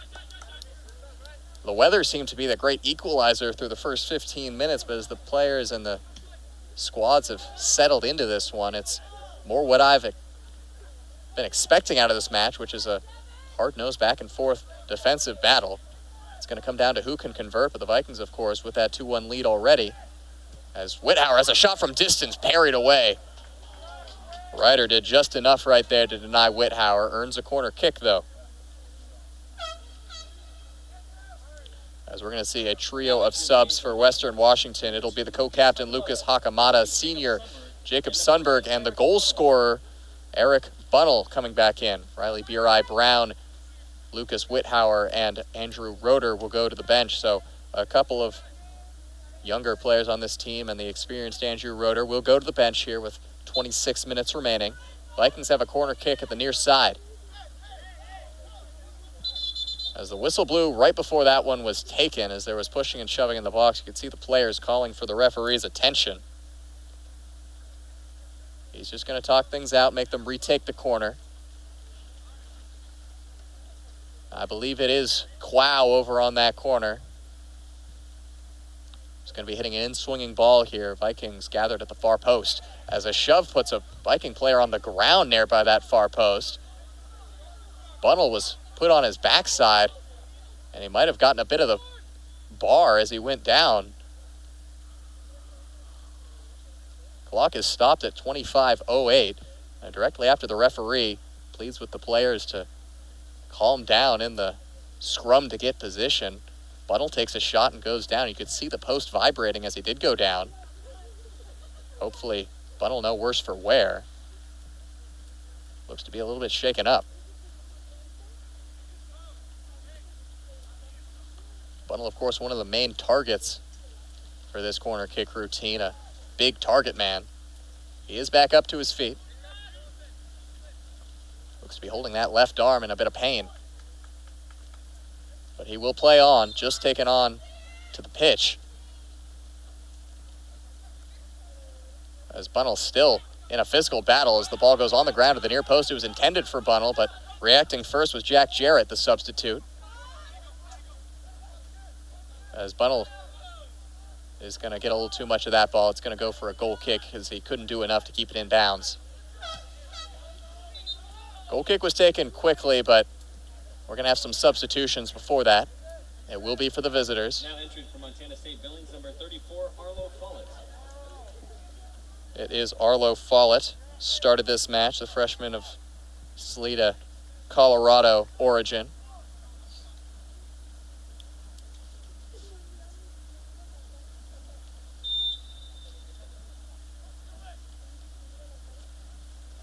Jared, part of this mission by first-year head coach Paul Cuevas to rebuild a team that lost the majority of its starters from last season. Bunnell brings it down, has a shot from just outside the box, and it's controlled by Ryder. Could see Bunnell using the strength to make space to even get a shot off there. It was going to be a tough position to trouble Ryder and ends up right at the goalkeeper. Makes his 5th save of the match. Bunnell is pressing up on Ryder, and he just got that pass off in time. Something you'd love to see right now from Western Washington, the fact that just about half of their shots have been on goal. That's been a problem for them this year. They've got the most shots per game in the conference, but not nearly enough of them have gone on target. In fact, the current worst shot to goal ratio in the GNAC, they're looking at 9 shots for every goal.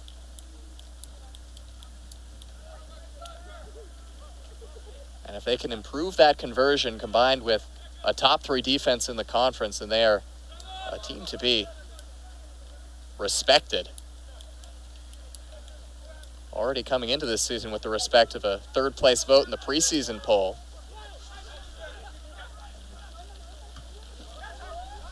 Heavy touch by the captain Fedkenhauer, and going down after the play is a Viking. Whistle goes, free kick. It was Bunnell once again on the wrong end of a shove.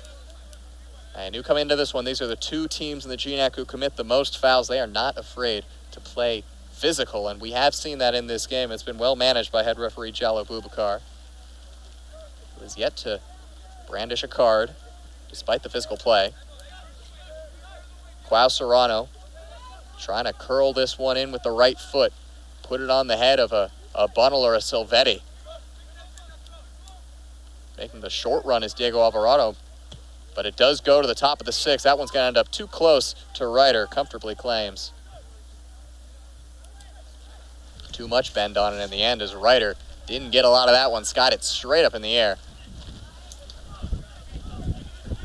Out for a Vikings throw. Still in the attacking half of the field, and they've had a sustained amount of attacking half possession over the last few minutes. See if they can make good on and extend this lead.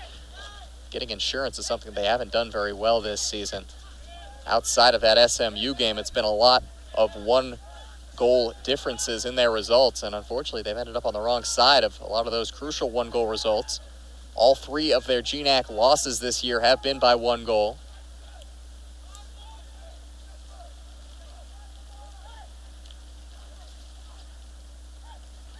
Make that both of their 2 GNAC losses.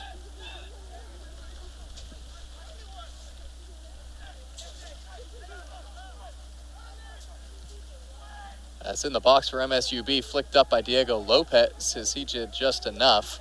And it ended up actually coming off the attacker, Senf. Couldn't direct it goalward. It's going to be a goal kick, Vikings. Number 14, Zach Browning. Zach Browning, who came on as a sub midway through the first half, does the same here in the second.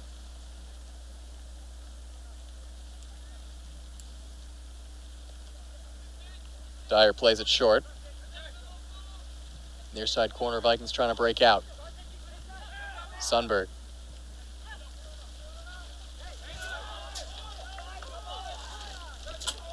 Vikings unable to break the press on this occasion. Still penned into their own half. MSUB, who have not had a lot of attacking half possession over the last 10 or so minutes, looking to change the tides of this one. They need to make that change as they've got 20 minutes to even the scoreline. Still 2-1. Bunnell's goal still the difference. MSUB, their only goal came just a minute into the game. Their first attack drew a penalty and finished it off. Cleared away. Janssen, good first touch to bring it down and pass it off to Wall. As they look back to Janssen. Perfectly placed for him. He took a heavy scooped first touch and it was too much. Jones was able to get there. George Jones, who is the only Yellow Jacket to have played every minute of 2024. He's been very effective today.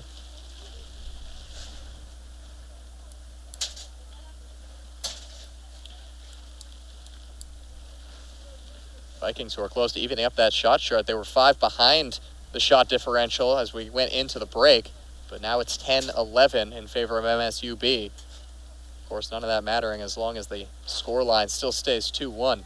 Vikings trying to make that 3-1. Corner kick, Caden Wall, near post, headed up in the air by the Yellow Jackets.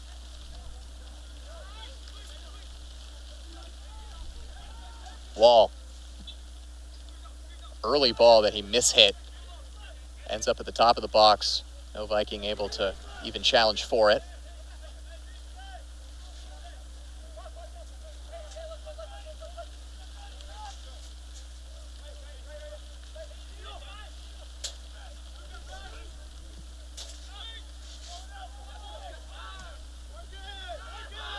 Cleared out.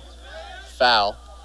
Fukai Imamura, who has been called a number of times today for too much physicality, especially in those one-on-one duels with the attacker shielding the ball away from him. That time he commits the foul against Sonagano.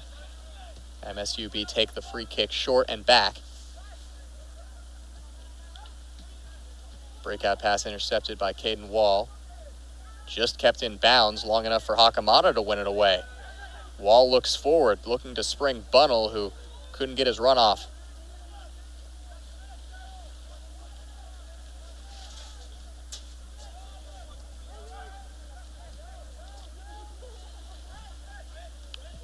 Ryder, line drive to midfield, skips past the foot of Browning.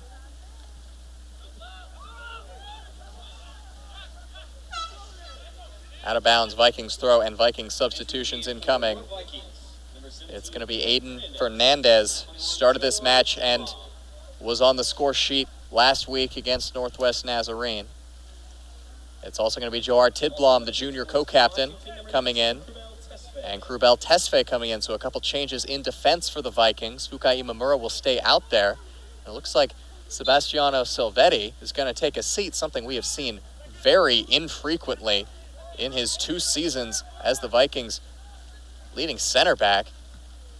The center back pairing is going to be Fukai Imamura and Krubel Tesfaye. So Silvetti, a rare break. He's played just about every single minute for the Vikings since the start of his redshirt freshman year last season. And he's definitely earned those minutes.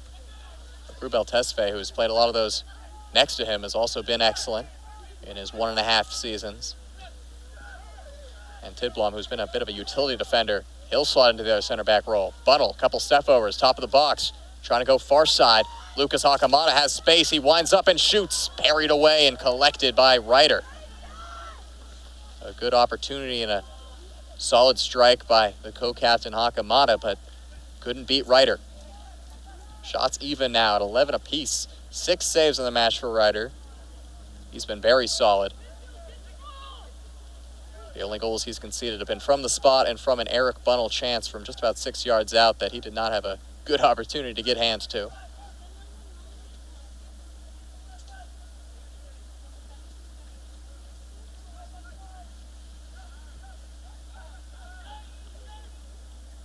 Wow, heavy touch, loses it. Diagonal ball, searching for Zach Browning. It's going to get there to him at the edge of the box, but he's going to be offside.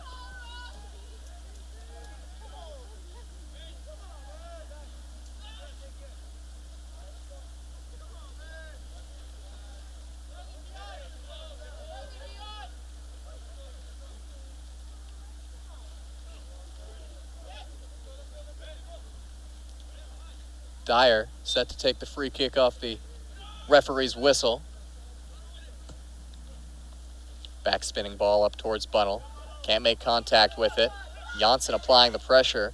Wins it away. And now the referee points the other way for an MSUB throw-in. They'll make some changes on the break. Mateo Bosch will come in for his first appearance of the afternoon. Bosch, the freshman out of Thunder Bay, Canada. Prepped at St. Ignatius. The rare GNAC Canadian player who does not play for Simon Fraser. Simon Fraser, the lone Canadian representative in all of NCAA.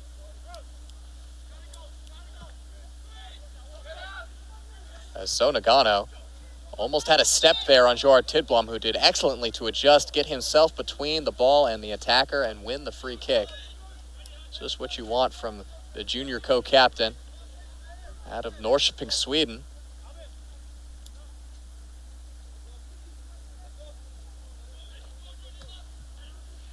Tesfaye backspins it up towards Jacob Sundberg. Fernandez takes it down.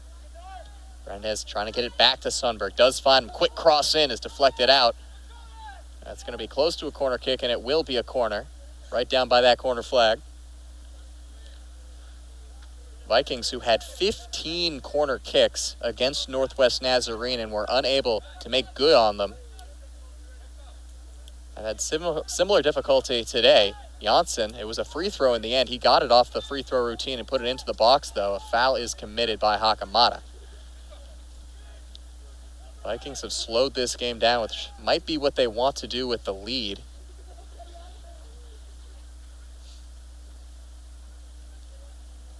The wind has died down significantly. It was absolutely gusting in the first half. Not as much of an issue for the second 45 minutes thus far.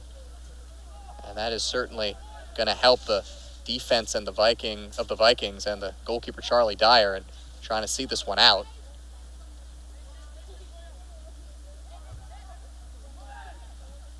Won't be a shutout, but if they are able to keep MSUB off the board again, they'll have a big second consecutive GNAC win. A lot of work left to do, though, with 13 minutes left. Yellow Jackets have been knocking on the door at several occasions in this game. They drive to the end line, this time on the far side. They put it in, and it's easily claimed by Dyer. Not enough on the cross, and Dyer, thankfully, just falls down to his right side to collect. And Dyer in no hurry to get rid of it. And puts a lot into that one, all the way up towards the target man, Bunnell. MSUB win the header, though. They look to play it long. Imamura back. Vikings, who have dominated the all-time series between these two teams, have won the last 10 games between the two programs, trying to make that an even 11.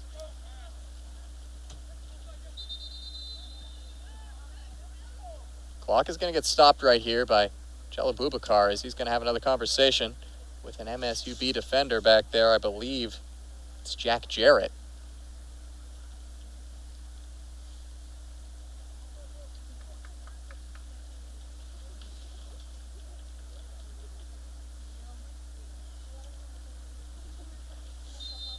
I believe that was actually Kolya Thomas there. He's had his talking to.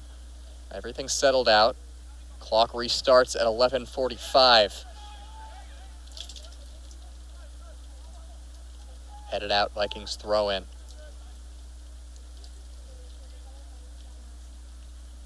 Western Washington found themselves in a similar situation earlier this season against Sonoma State in non-conference play, holding a lead deep into the match. They ended up giving up a penalty kick in that game, which tied it up at one apiece. Other than that, when they've gotten a lead, they have been excellent.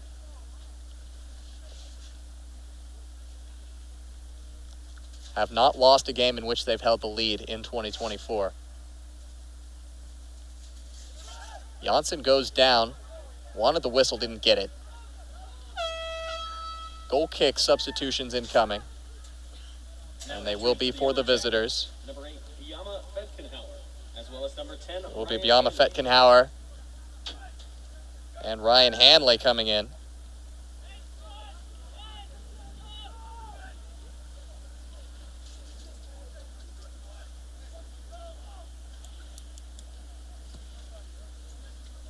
Rene Tello amongst the Yellow Jackets to go to the bench here with 10.5 remaining. Fetkenhauer, who has an assist in GNAC play this year against St. Martin's. A co-captain trying to spark something. He's had maybe the best chance for open play in this match as Fedkenhauer missed around 6 yards out on a first-time volley, which he put over the crossbar early on in that first half.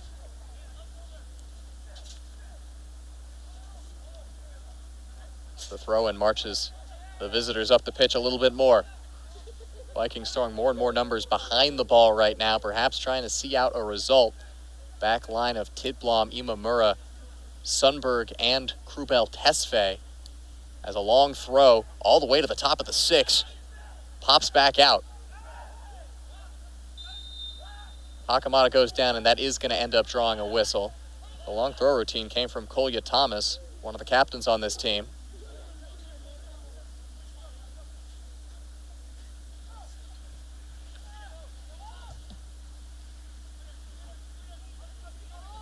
Up towards Janssen. Janssen holds up play, just stays on his feet, barely. Goes through the legs of the defender, but reacting quickly and getting it off of Janssen. Imamura, no nonsense, heads it right back. Two teams playing tennis right now over the midway line, trying to get a established foot in the momentum and possession of this game. It's been hard to find in the second 45, much less eventful than the first.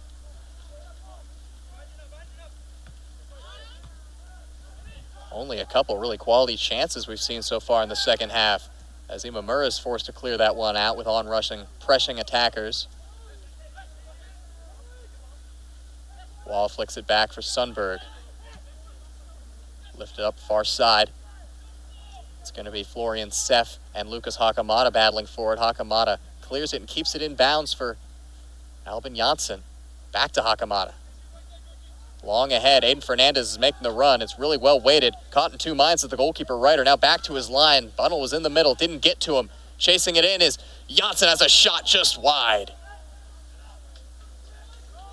Albin Janssen came out of absolutely nowhere to get to that one and hit it first time, but side-footed it just a little bit wide and high on the near post side.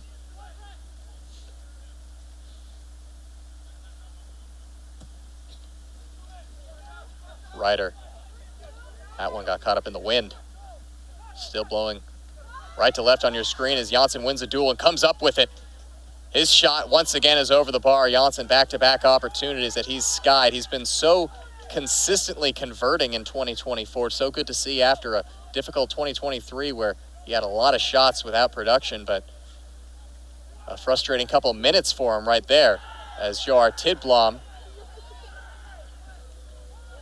was physical with the defender, or the attacker rather, and MSUB wanted to get a free kick out of it, but waved on by the referee.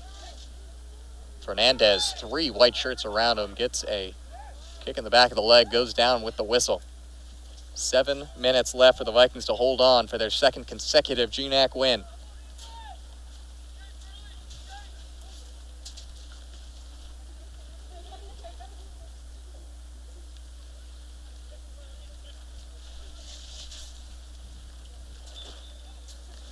Billings, who haven't been too successful playing from behind in 2024, have no other choice down the stretch here.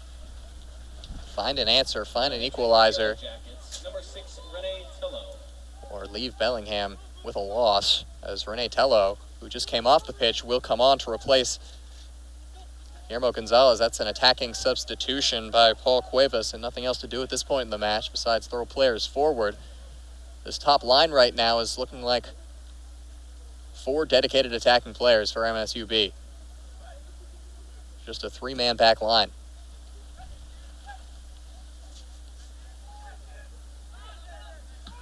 Tello's first touch off the bench. Looks like he got a knock there. Took the free kick quickly, too quickly for Bubakar's liking. Forced him to take it again.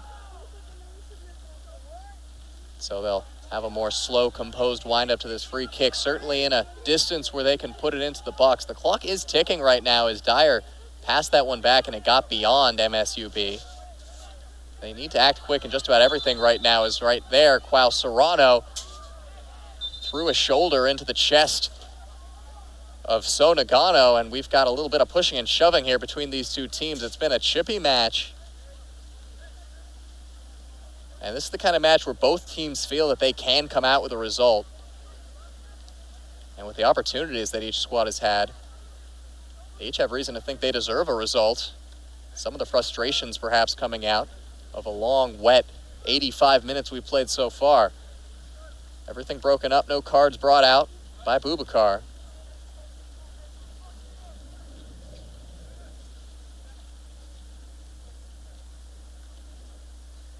Western Washington women's soccer, you see them waiting behind the goal for their 7 o'clock appointment with Simon Fraser, watching the final minutes of this match. The men trying to put them in a position for a possible doubleheader sweep. They've still got 5 minutes, 31 seconds to defend, though. Lifted up. Dyer calls for it. He doesn't get there. And it's a free kick against MSUB. They wanted a penalty on that, as it was a coming together with two Yellow Jackets still down on the ground, as they are absolutely incensed right now. Boubacar stops the clock. He's being surrounded by MSUB players as they're now coming over to beg their case with the near side assistant referee. Dyer went up to claim it. It was a couple of Yellow Jackets who got there first, played off the back of an attacker up in the air. Bodies were flying around, and Boubacar ended up siding with the hosts and giving them the free kick, stopping the attack, and there will be no discussion between himself and his assistant, despite the pleas from the visitors. Now, I know firsthand, as someone who has been down at the scorer's table right on the touchline, that it can get fiery on those benches, especially in a tightly contested game. A close call late on. It can get nasty down there, but looks like Quao Serrano and Isaac Perez or Quao Serrano, and Captain Biama Fedenkenhauer are talking things out there after what was a tense couple of minutes. Clock has finally restarted here. 5 minutes left in the match. Vikings still holding that lead, that 1-goal advantage. Bunnell wins the header on a quick reaction as Jones heads it back to his keeper. Toss it out quick.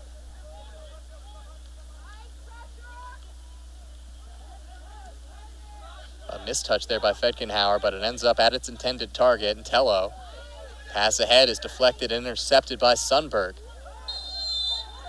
Clock is stopped again. It looks like we're going to see finally our first yellow card of this match. Aiden Fernandez was fouled by Tello, who will pick up the booking and has no arguments about it, as the Viking bench is yelling that Aiden Fernandez to keep a cool head and not get booked himself.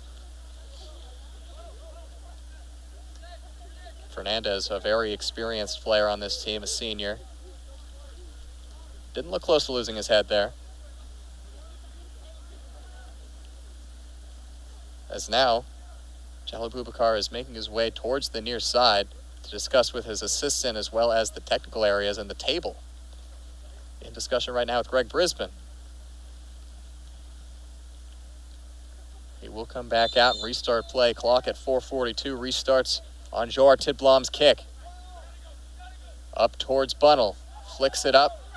And it's going to be a corner kick. It took the last touch off of Jones. Davis Bookman is going to be the substitute. The last-ditch substitute to try to change something. Vikings with just the call they needed, getting that corner kick off a long free kick. And that's going to take up to a minute off the clock here that MSUB is not going to be able to attack during.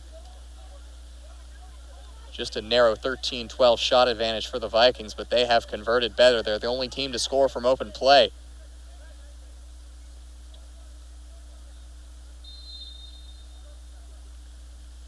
Wall over to take the outswinger. He's going to play it short to Quao. Goes back to Wall. The routine ends up with Aiden Fernandez, who just got all under that one. Ryder has to play it as quick as he can on the goal kick. Charlie Dyer, the goalkeeper for the Vikings, directing traffic, getting his team set to try to hold on to this lead. Tidblom wins the duel, a crucial duel at midfield. Hakamada lifts it ahead for Fernandez to run onto. It's going to be close between him and Ryder. Ryder just comes out with it. Rolls it out short to Tello. Breaks the press up to Jarrett. Jarrett hounded by Bunnell, forced to lump it long. Tidblom, no whistle as he won the header. Fedgenhauer into the middle. Imamura with the clearance that time. Senf, long distance deflected effort, which was bobbled and eventually secured by Charlie Dyer, who does well to keep that from going out for a corner kick. Dyer knew that wasn't going to be on net, but he wanted to claim it, take some time off the clock, and destroy the current chance, at least, of MSUB creating off that counter. Sends it long, chested down by Bunnell.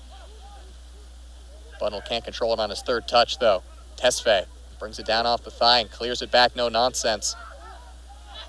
As Bunnell's down on the ground in some pain. Play continues with Bunnell down in pain on the ground as Sundberg is being told to kick it out of bounds so Bunnell can get some attention. Referee's going to stop the clock here. All twos up on the board. 2 minutes, 22 seconds. Bunnell was in a collision there, and he's holding his right quad, it looks like, and he looks to be in a decent amount of pain. Hopefully nothing too serious. Vikings trainer Masa Magida out to tend to him as Bunnell hasn't moved for a couple seconds here. Bunnell, who as it stands, has the game-winning goal in this match. You really hope it's not too serious for the senior. Pulled up holding that right hamstring. Possibly a muscular injury. Definitely not what you like to see. As he's going to be helped to his feet and having trouble putting weight on that right leg, but he is going to walk off the field. And it will be Sebastiano Silvetti. No surprises coming in to replace Bunnell. So now the Vikings lone player on the pitch who has only played as a striker in Bunnell, he goes to the bench with an injury. It looks like it's going to be all defense here for the last 2.5 minutes. Every other player on the pitch has defensive experience and can be a part of this all hands on deck parking of the bus. Janssen becomes the lone striker atop the formation. Player, remember, who played right back a lot of the last year during his goal-scoring drought. As running into the referee there is Quao Serrano, and he looks shaken up after colliding with the referee. And this is a first. Quao Serrano ran straight into Jallo Boubacar. He might have gotten a shot where you don't want to. And he'll need a second to recoup. Just under 2 minutes. Clock stopped at 1:56 seconds as Quao is back up to his feet. Perhaps feeling it on the left shoulder. Every Yellow Jacket up into the box. It's put towards him. Flicked on the deck. Tesfaye gets the clearance. Hakamada, desperation header, keeps it just out for a second. Still with MSUB. A player's down on the ground. He's now back up on his feet. He takes a shot. The ball came right off him as he's still limping around in there. Vikings trying to keep it away. Shot blocked by Silvetti off the bench. Janssen wins that one, gives it to Aiden Fernandez, trying to break down the other way. The rain picks up, the wind picks up. The Vikings trying to put it away here. Fernandez trailed by the overlapping run of Hakamada. He won't get there, but we're going to tick down to just over a minute. Serrano up for Wall. Wall too handsy right there with Bogman. Clock stopped at 1:04 seconds. Boubacar being quick to signal to stop the clock here. No time wasting. We go to the near side.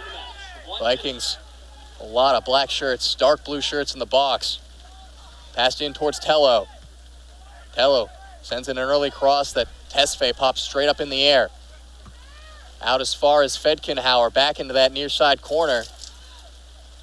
Vikings control it. They clear it once again on the deck this time. That one's going to stay in bounds just barely. Ryder does well with the feet to get it up towards Florian Senf. They look for their lead scorer in Nagano. They can't find it there as it was defended by Silvetti. 23 seconds on the clock. Throw in MSUB. They've got the big throw of Kolya Thomas. They're going to look to it here as a pseudo set piece. They're going to throw players into the box. Hope they get a second ball as a whistle goes. I believe that is a call against Kolya Thomas for stepping over the line on the throw-in, and that is going to do it. What a way to end this one as the Vikings hold on. 2-1 win, their second consecutive win in GNAC play. They go to 2-2-1 in conference competition. They jump to the top half of the GNAC table as MSUB. They fall to a similar 2-2-1 record as they drop a game after drawing against Northwest Nazarene in their last conference. The game winner to the senior Eric Bunnell, his third tally of the season. 20 minutes into this one was the difference after penalties by Guillermo Gonzalez and Quao Serrano made it 1-1 in the first 3 minutes, but it was a defensive effort the rest of the way for Western Washington. 4 saves for Charlie Dyer. He did not concede from open play as the Vikings are on a good run right now. Their first win of GNAC play last week, their second here today, as it was a competitive and at times too competitive matchup. But the Vikings are able to come up with the victory. Now, that is just the first game of today's doubleheader. Western Washington women in just an hour at 7 o'clock. They'll be taking on Simon Fraser in a huge matchup. I hope you can tune into that one for perhaps the biggest remaining home match of the women's season. I'll be on the call, your voice of Vikings soccer, Adam Race. For now, signing off. Good afternoon, and as always, go Vikes.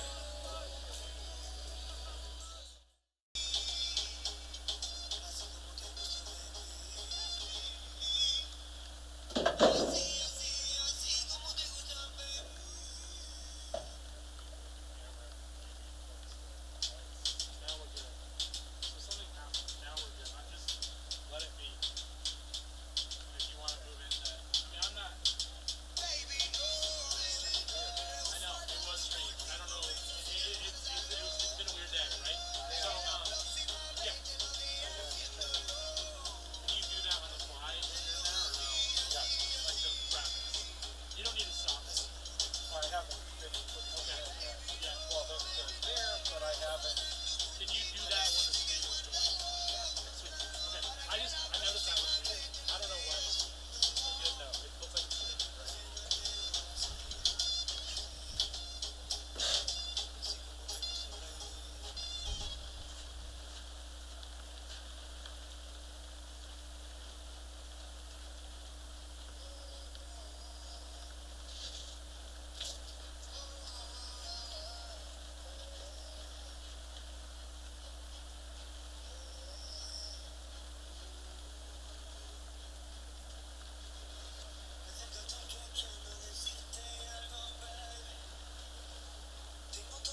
It's Harrington Field on the campus of Western Washington University for tonight's Great Northwest Athletic Conference match featuring your Western Washington Vikings and the Simon Fraser Red Leafs.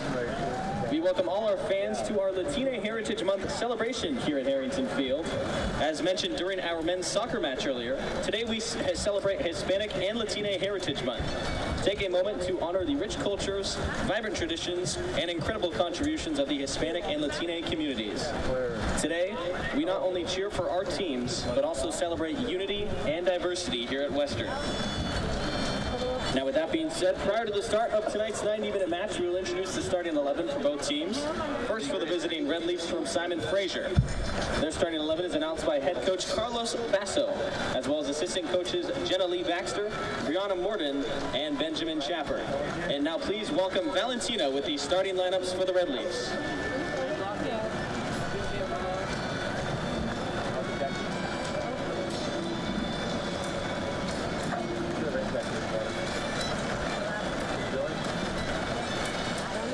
Número 9, Kiera Scott. Número 11, Abby Simpson. Número 12, Yves Lafontaine. Número 14, Dariela López. Número 21, Katie Richardson. Número 23, Kate Cartier. Número 24, Sarah Lowen. And now, fans, let's meet the host Vikings of Western Washington, as announced by head coach Travis Cannell and assistant coaches Jamie Arthurs, Johan Lahood-Zahner, and Alex Macbeth. Valentina with the Vikings starting lineup. Número 0, Abigail Pringle. Número 2, Asia Harding. Número 4, Morgan Manalu. Número 8, Mia Kearns. Número 10, Claire Potter. Número 12, Emily Wright. Número 14, Hel Noel. Número 16, Lydia Myers. Número 20, Kirsten McGuffey. Número 21, Olivia Connell. Número 23, Emily Holdridge. Fans, let's hear it for your starting Vikings. We would like to begin by acknowledging that we gathered tonight on the ancestral homelands of the Coast Salish peoples who lived in the Salish Sea Basin, throughout the San Juan Islands, and the North Cascades watershed from time immemorial. Please join us in expressing our deepest respect and gratitude for our indigenous neighbors, the Lummi Nation and Nooksack tribe, for their enduring care and protection of our shared lands and waterways.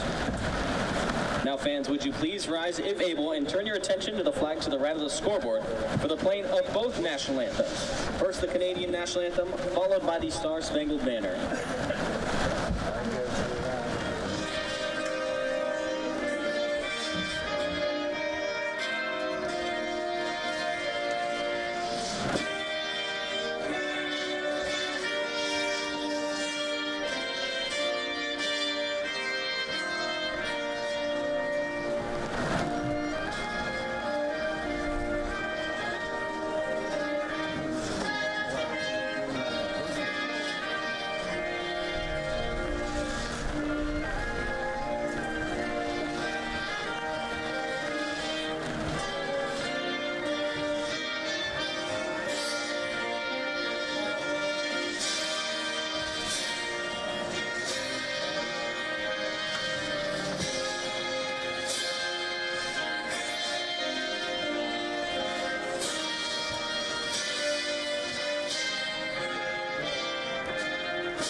Hello and welcome back to Harrington Field for the best matchup you'll see tonight in GNAC action, in the worst weather you'll see tonight in GNAC action, as the Simon Fraser Red Leafs take on the host Western Washington Vikings in the second game of what has been a two-game doubleheader today here at Harrington Field. The men did their end of the job, picking up a win against Montana State University Billings 2-1 at 4 o'clock, and now the women try to do the same in a matchup with major postseason implications, with major conference title implications. This is the number 2 and number 3 team in the GNAC table as things stand right now, and Western Washington, with a result today, will go back top of the GNAC, trying to match the result that Seattle Pacific put up today down in Seattle against MSUB, winning 3-1 at home.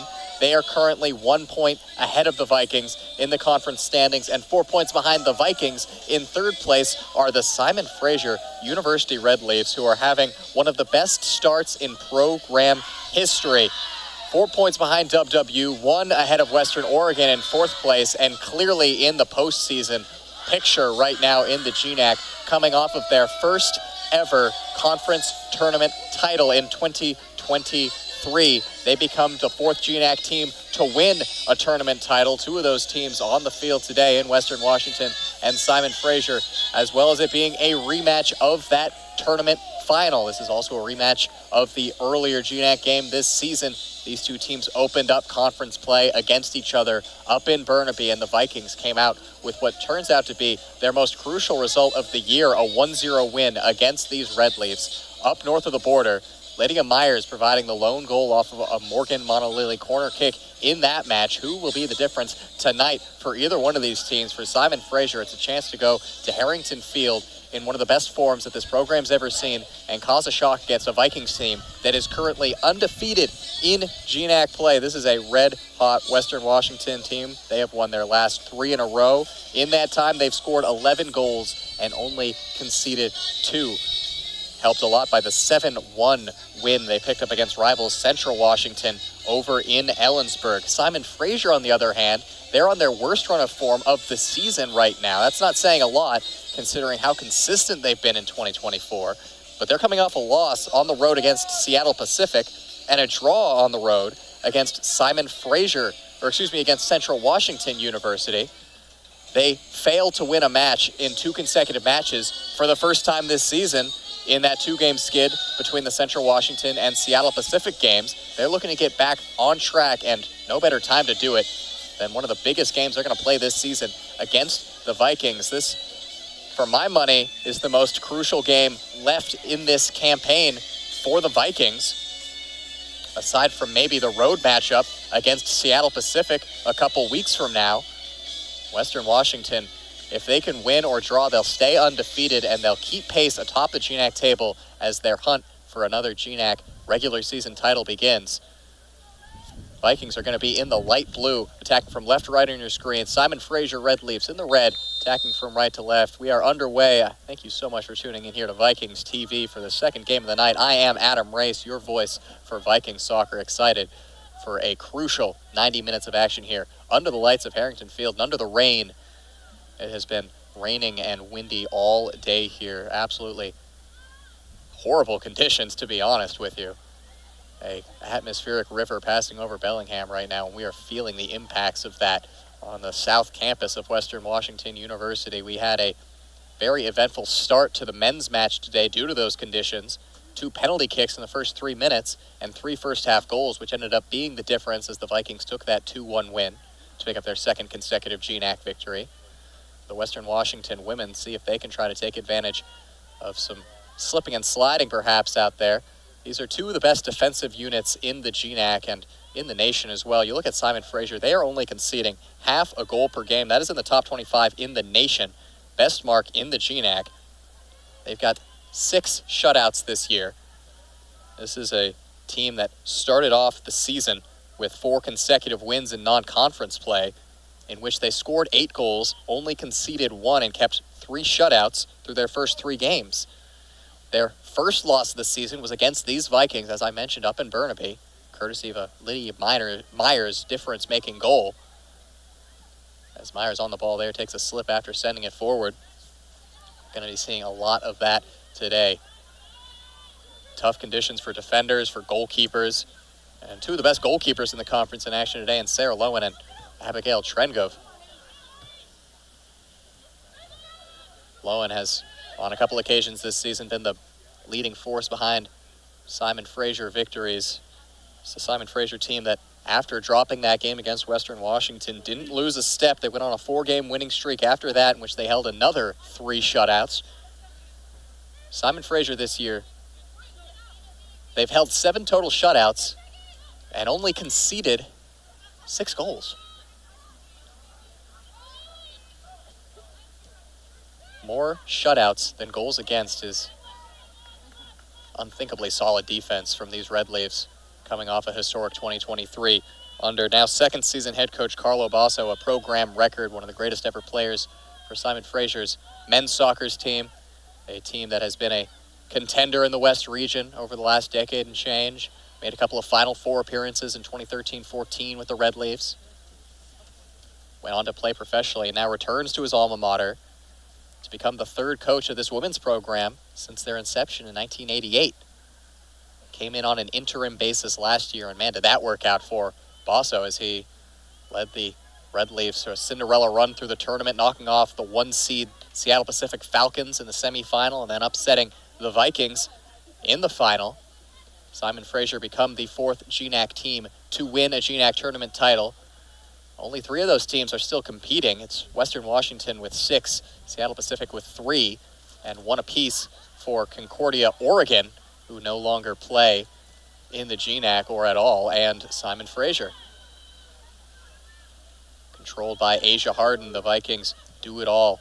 Every minute defender, played up towards Kirsten McGuffey. McGuffey has really found her stride over the last few games for Western Washington. Had an assist on Thursday, the Vikings' last match, in which they beat MSU Billings 2-1.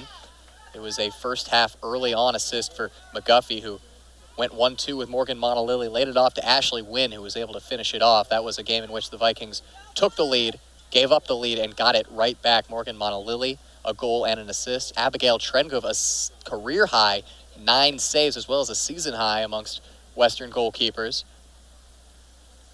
One of the best performances of her now 5-year-long collegiate career. Spent a lot of it as the second-choice goalkeeper for the Vikings, behind program legends such as Claire Henniger, but getting the nod as the first choice this season, and she has not disappointed at all. She's got the most shutouts of any goalkeeper in the GNAC, one of the best save percentage marks. She has been outstanding, the super senior. But on the other side, you've got another goalkeeper in a really good run of form right now, Sarah Lowen, the redshirt junior, native of Burnaby, BC. She's been one of the best in the conference this season. She's only made 41 saves, which is the lowest mark in the GNAC, but her 87% save percentage is the highest in the conference. It really just goes to show how dominant this SFU team has been throughout the formation, throughout matches, not allowing teams to get shots on goal. The Red Leafs, on average, are taking 10 more shots than their opponents. Lumped ahead by Mia Cairns. Cairns, a big defensive performance on Thursday against MSUB, as Lowen is forced to put that one out with the on-rushing attacker getting to her in a hurry. Was Emily Rice coming all the way up to apply this signature Travis Cannell high press we're going to see all night from the Vikings. And perhaps the beneficiary of a slip, a ball that takes a bounce you don't expect in these conditions, and you got the pace and the finishing ability to pounce and score off those kind of little mistakes. Players like Morgan Monalili, Lydia Myers, Kirsten McGuffey, they can make defenders pay for those little mess-ups, as Olivia Connell plays that one out.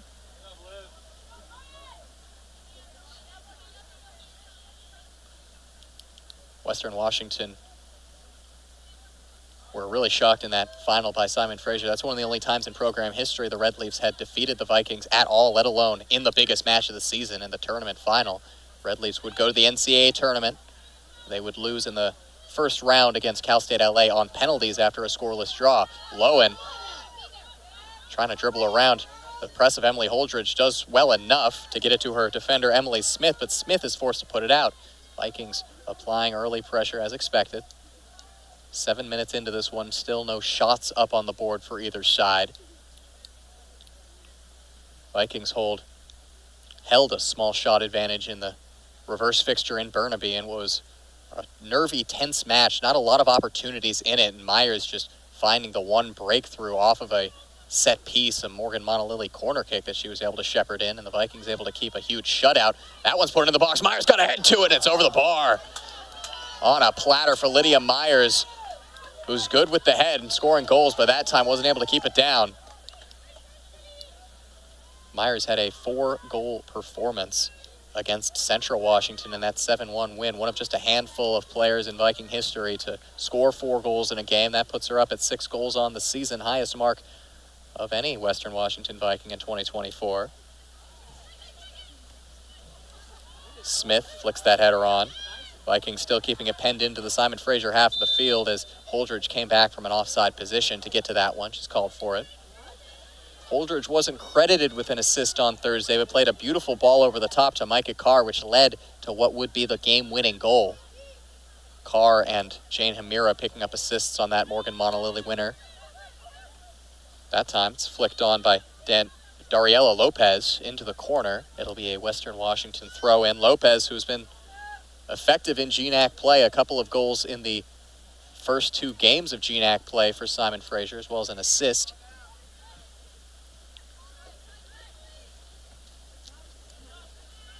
Lopez, Reagan McKenzie, and Isabella Mussolini, the attacking players that Western Washington's going to try to keep a close eye on. Mussolini's got 4 goals, 2 assists, leads the Red Leaves with 10 total points on the season. That one is a chance for Holdridge to show off the speed, but Lowen does very well to react way out of her area to clear the through ball, acting as the sweeper keeper there, putting it into the fans braving this rain and wind. Best fans in the GNAC for my money, and it just shows here, coming out in these conditions to cheer on the girls. Hallie Noel, the co-captain, throws it ahead to Holdridge, plays it off of Holdridge out of bounds. SFU will get the throw in. Simon Fraser brings it up around midfield. Cairns intercepts a pass, puts it ahead. Holdridge, she's away this time. Tough angle for her. She tries to put a shot on, and it's easily collected by Lowen. No troubling the junior goalkeeper with that one, but Holdridge early on in this one has shown the ability to break lines and get to a ball over the top. One of a number of pacey strikers in that mold under Travis Cannell this season. Her sister Audrey amongst those as well. Ball comes out off of Isabella Mussolini. Mussolini in her senior year, the D1 transfer from the University of Georgia, was effective at the D1 level before returning to her home province. Mussolini from Maple Ridge, British Columbia, going back to Burnaby, and has been very effective over the 1.5 years now that she's been involved in the program. Certainly one of the attacking stars for the Red Leafs last season. Myers plays that one right off of Kira Scott, and it's taken back away. A tackle from Katie Richardson. SFU really hasn't had the ball in the attacking third in this match just yet. Vikings have the first 2 shots and forced the first save out of Lowen. Lowen clears it the opposite side, this time out of bounds. Lowen very competent with the ball at her feet, but that time the conditions got to her and she sent it a little wide of her target. Vikings throw in. Simon Fraser trying to bounce back from that loss on the road against Seattle Pacific, a game in which they led 2-1, ended up falling 2-3. 2 second-half goals from the Falcons in a huge win for them as they're trying to defend their GNAC regular season title from last year as Holdridge takes it away. Slide tackle sends it out for the first corner kick for the Vikings. Talk about it again and again. The corner kicks for Western Washington have just been so effective this season. The delivery from Hallie Noel has been consistent, and you got players like Kirsten McGuffey, Lydia Myers, Olivia Connell, Mia Cairns, big players in that mix who can win headers. And you saw it pay off. Last time these 2 teams faced off, it was a Myers corner kick goal that won it. Noel, the in-swinger, goes to the near post. Holdridge tried to flick it on, didn't get contact. It's still in play and cleared out. Oftentimes seeing that delivery from Hallie Noel end up right on top of the goalkeeper's head. Perhaps showing some respect to the ability of Sarah Lowen and trying to go short instead. Doesn't end up working out. Red Leafs just snuck into the conference tournament last season, the 4 spot, after going 5-5-4 in conference play. 4-2 win against SPU in the semifinal, 2-1 against the Vikings in the final. Certainly a Cinderella, one of just a couple Cinderellas in the history of that competition, which has just been dominated by the Falcons and Vikings over the years. Morgan Monolilli tried to play that past her. Didn't work out. That is a great save from Lowen. Somehow swipes it out of that top corner as Holdridge teed up on a first-time opportunity. Lowen showing why she has the highest save percentage in this conference. Just keeping that out. It was close to the line. Best chance of the game so far for the hosts. Second save by Lowen. Play switch to the near side. Red Leafs trying to build their first real attack of the night. They won't do it here as Kira Scott is offside.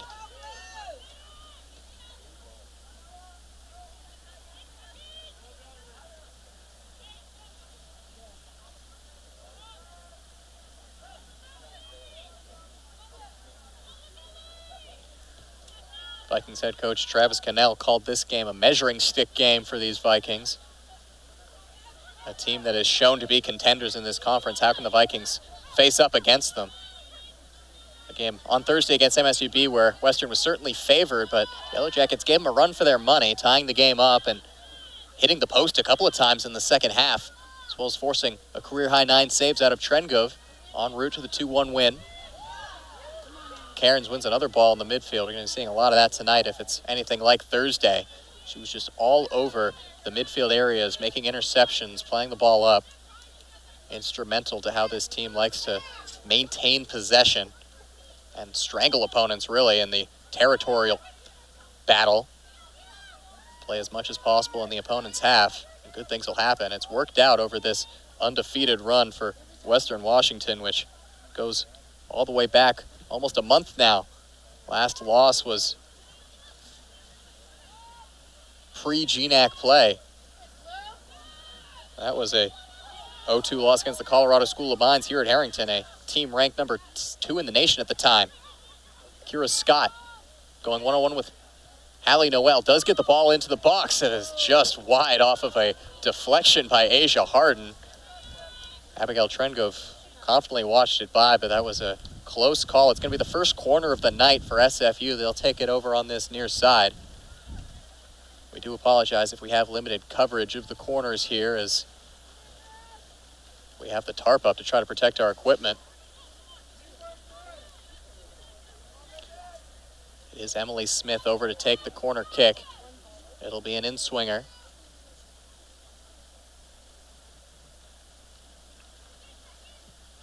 Sent to the far post. Over everything, out for a goal kick. Not the delivery that was wanted there. It was actually Kate Karche on that. Karche, who delivered an excellent set piece for Simon Fraser's second goal against SPU on Thursday. Ended up being a tap-in from about a yard out for Reagan McKenzie off of a perfectly placed free kick.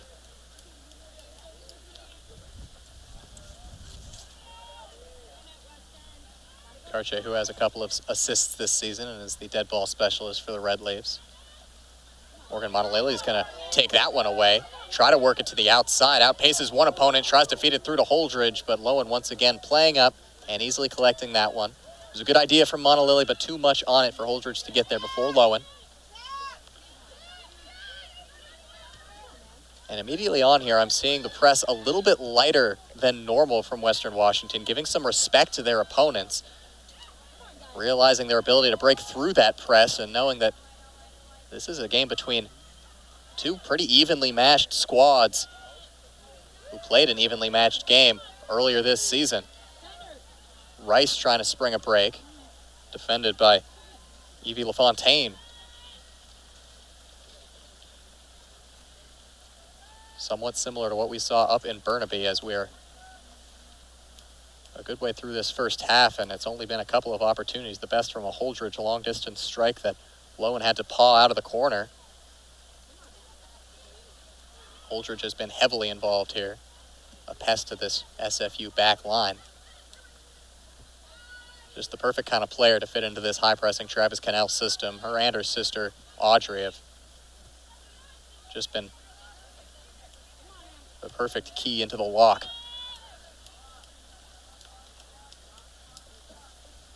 It's been a free-flowing game as well. Head referee Liam Chu has been without much to do.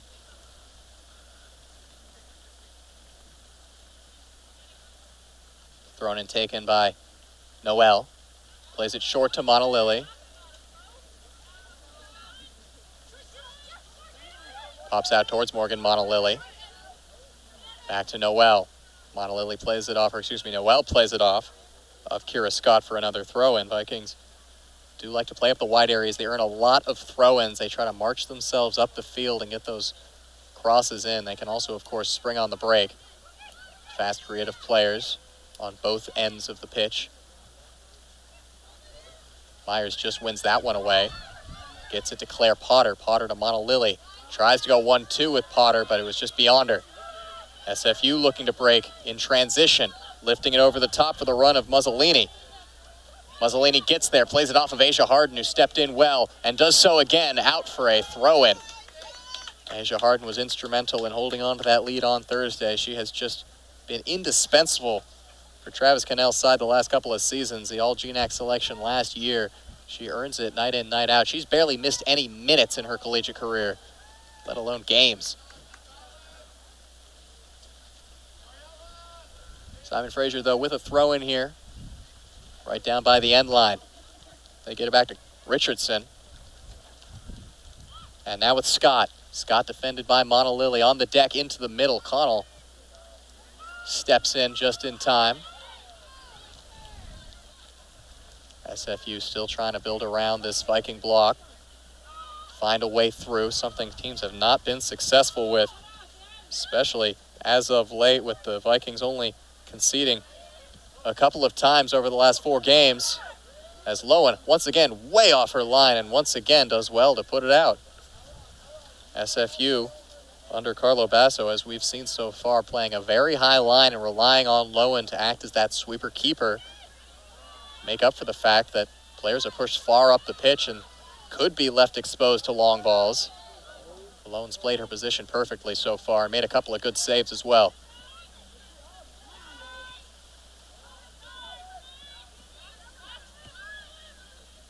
Trying to thread it through for the run of Dariella Lopez.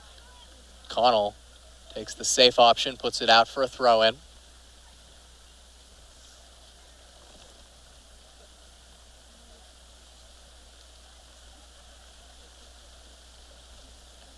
Throw-in will be taken by Katie Richardson. Her short options are Emily Smith.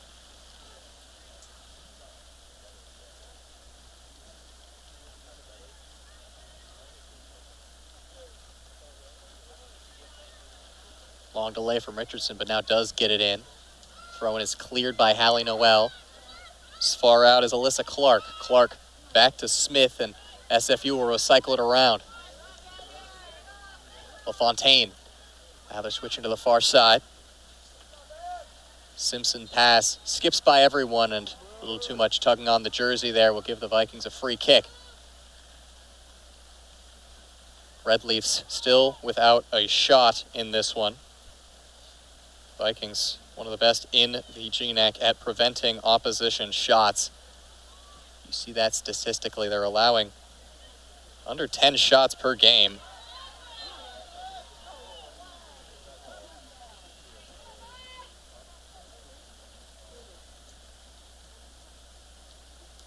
Vikings have recorded 5 shutouts behind only the Red Leafs defensively. Red Leafs, who are one of the best in the region right now. No GNAC teams ranked in the nation at the moment. Only GNAC soccer teams ranked between men and women is Western Oregon men, who have risen into the national top 15. Western Oregon women, who sit 4th right now in the GNAC, are looking to be in a good spot to go to the postseason once again, as that's a giveaway by Lowen. She's way off her line. Monalili looks up. She's not going to take the long shot.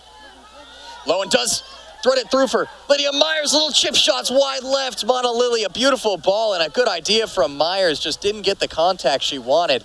Lowen has been caught off her line this season. It happened against SPU. The third goal of that game was a 25-yard strike with Lowen caught out of position, and that is exactly the situation in which that can happen.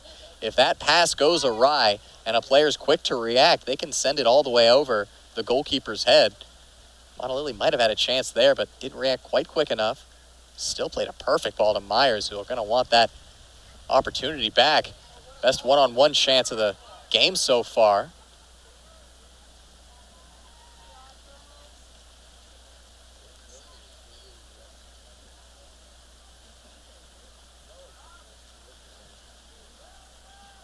Myers hasn't scored since her 4 against Central Washington.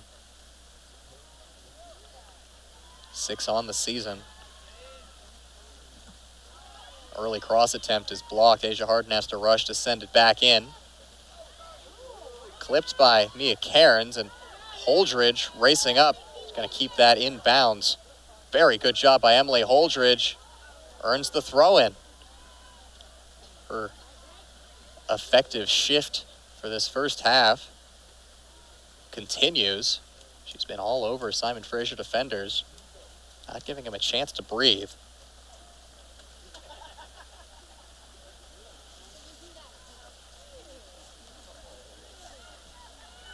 The throw-in goes short.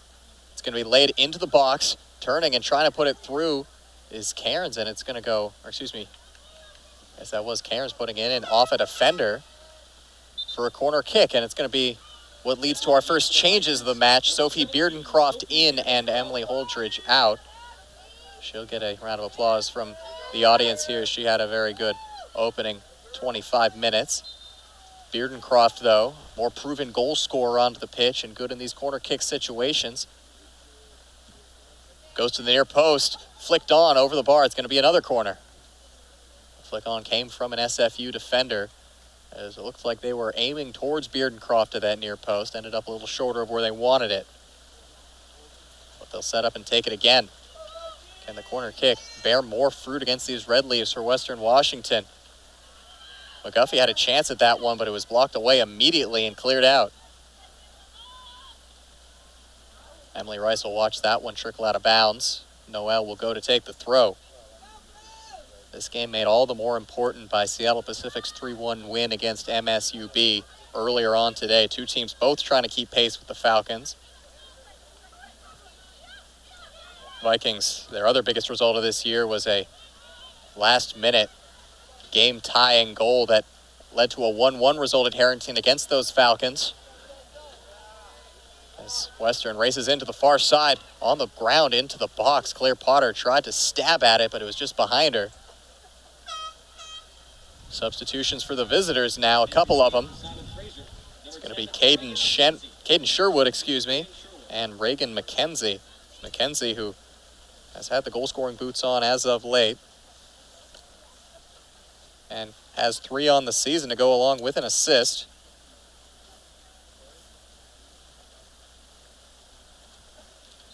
McKenzie striking against Seattle Pacific in that 2-3 loss. Trying to find some kind of offensive spark for a Red Leafs team that has been almost entirely stifled through 25 here. Lowen collects and surveys her options.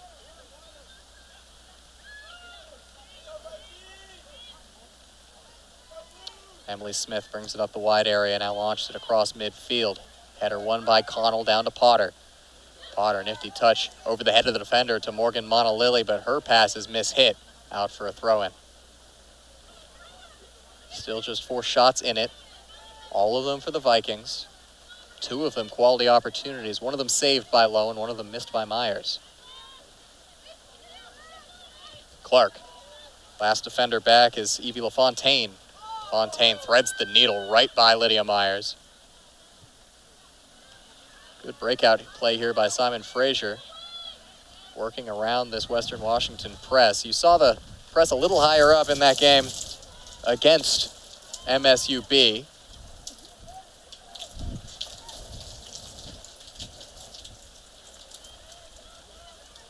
As taking a slip off the ball there was Kate Cartier. Vikings the beneficiary of it. Play switch near side to Hallie Noel. Noel looks for the long ball, nothing doing there.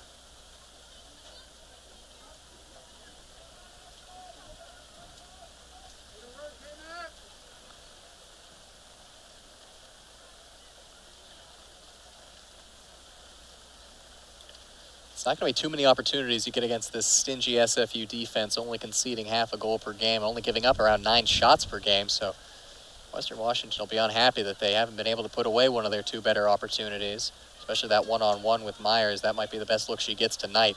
Monalili dives in to take it away. Potter to Noel. Noel's pass is intercepted, but second ball is just played out for the Vikings to take. Connell under pressure. Got under that one a little bit. Monalili trying to keep it in bounds as she is just unable to. Showed off a good first touch, but it wasn't quite enough. An impressive first touch considering the slick conditions. It was a blazing start to the men's game. 2 goals in 5 minutes, and it felt like the rain was going to turn that one possibly into a goal fest, but it slowed down as it went on, and this one hasn't really picked up in a major way. You see 2 elite defenses going head-to-head and 2 teams that like to control the ball. It can often be like this where the game is played largely in the midfield. Neither team giving an inch of ground. SFU looking to sustain possession for their first shot of the match. Emily Smith charges ahead, tries to thread it through. The intended target was Reagan McKenzie, but it was beyond her. Out for a goal kick. 2 subs for Western Washington. It will be Abby Sushi and Ashley Wynn. Wynn, who has scored in 2 consecutive games and now has 3 goals on her collegiate career. Scored the first goal against MSUB as well as a tally against Northwest Nazarene the week before. First 2 goals of the season. Suchi, who has come close on a couple occasions this year, striking the post against the Colorado School of Mines and having a shot from about 10 yards out against MSUB that she ended up putting too close to the keeper. But she'll play a more central box-to-box midfield role involved in defense and attack. Win a more creative force. Play further up the field, probably in the wide areas. Wynn's creative ability has certainly been on display over the last couple matches. She shows it off right there with the pass in towards McGuffey, which is taken up on a first touch and taken away.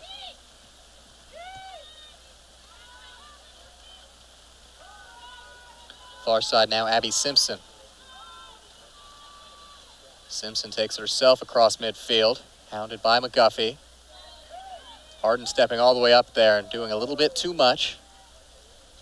Fouls the player on the ground. Free kick opportunity for SFU to get some players set and put a ball into the area if they do decide not to take it quickly, and it looks like that will be the case, that they will send the players up and get set for the set piece. Cartier and Alyssa Clark. The players waiting to take the free kick will be Cartier. Sent to the top of the 6-yard box. Easy winning of that header for Connell. Vikings can't maintain possession through their 2 strikers, McGuffey and Beardencroft. They do win it back in Noel. Wynn calling for it. Well read by Katie Richardson to take it away, but can't maintain it. Out for a Viking throw.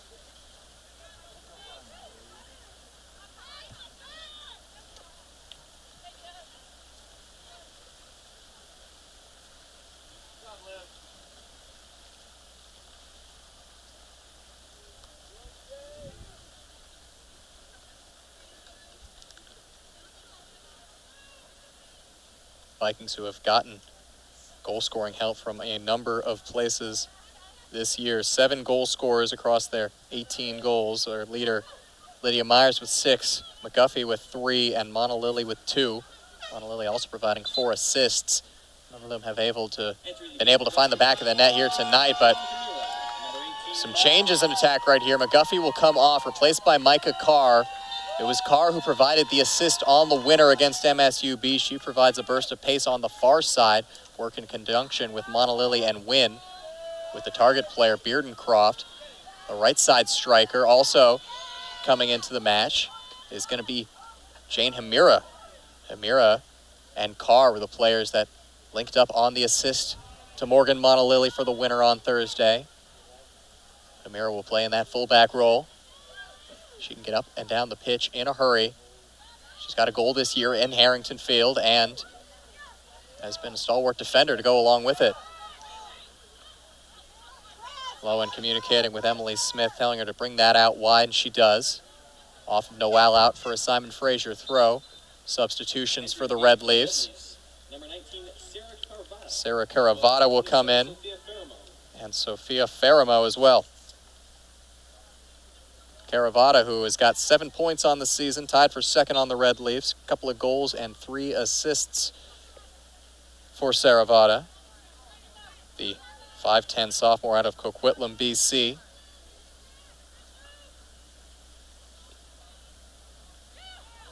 Providing a bit of height to this SFU lineup on the field as well. Monalili, 1-2, back from Wynn. Wynn is dispossessed by Saravata.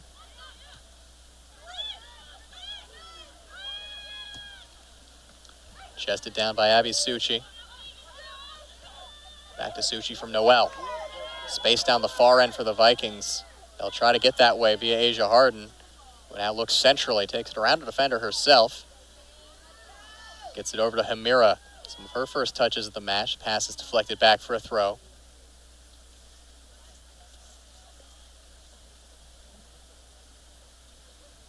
Hamira, who found the back of the net in the 1-0 win the Vikings had against St. Martin's, a game where they thoroughly dominated, but were only able to come out with the 1 goal, able to keep yet another shutout though, so doing just enough.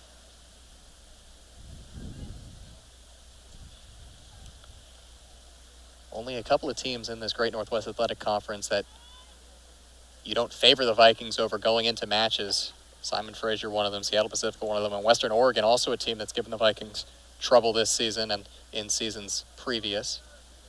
Western Oregon and Western Washington playing to a 1-1 draw at Harrington earlier this season.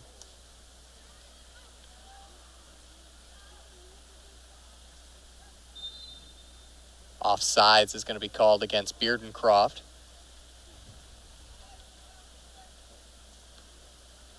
Just over 10 minutes left in the half. Simon Fraser still has not recorded a shot, and I'm not sure if Abigail Trengove has had to do much of anything in this match. Very different from Thursday, in which she was forced to make a career-high 9 saves and was involved throughout against a aggressive MSUB team that threw the kitchen sink at the Vikings back line and was able to get a goal out of it, but nothing more. Lifted ahead. Cutting into the middle. And now taken away. Suchi plays it near side to Noel. Well read by Evie LaFontaine. LaFontaine still battling for it and gets it clear as far as Suchi.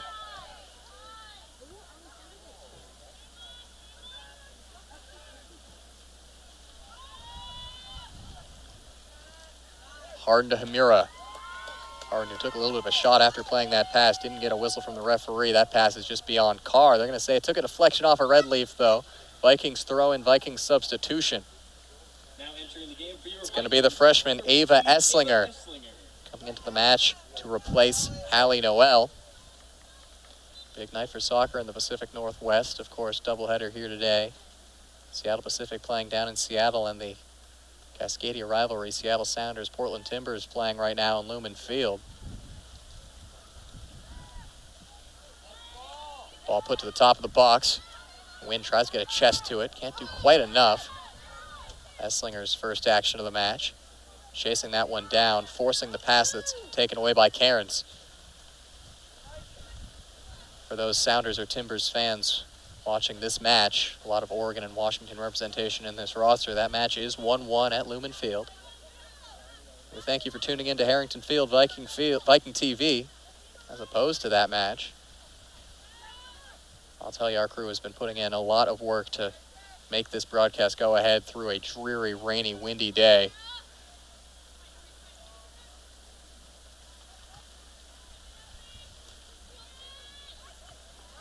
Wynn pops it up. It's not going to get all the way to Carr.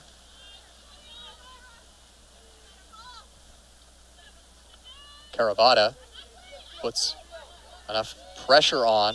Pass it out to Wynn. Shane Hamira. Hamira, who's forced back outside of the boot pass to Carr on the wide area. Going one-on-one with the defender, driving to the end line. Going down, and it's going to be a goal kick. Vikings wanted a corner kick off a possible deflection down there on Carr's attempted cross, but they did not get it from head referee Liam Chu. Things have slowed up here. 4 shots in the first 20 minutes of this match. All came from the Vikings. Nothing since then. Best chances have been the long distance Holdridge strike and the one-on-one chance for Myers. Lowen has kept the lock on the gate.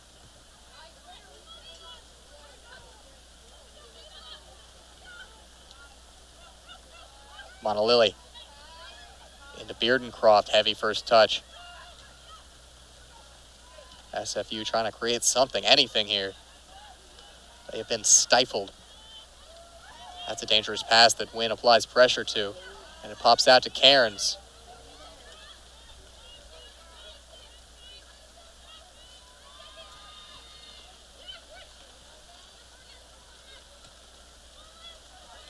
They try to get through midfield. Reagan McKenzie. It's cleared away. This game has seemed to be contained to the middle third of the pitch for a lot of the last 15, 20 minutes.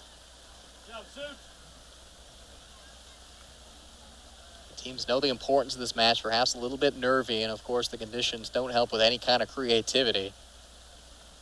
No major mistakes have been made. A Lowen error on a back pass wasn't converted.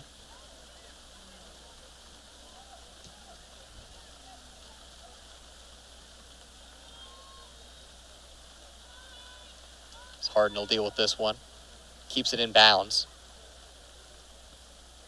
Pass inside to Alyssa Clark. Clark hounded by Wynn and Monolilly plays it back. They'll switch near side. Katie Richardson brings it across. The intended runner there, I believe, was Reagan McKenzie, but she did not make the run that was expected from Katie Richardson. And Trengove collects. Trengove, who is yet to make a save in this match after a career night on Thursday. Such a good season the Folsom, California product has been having. Going down in the midfield, drawing the foul is Kate Cartier. Fouled by Suchi.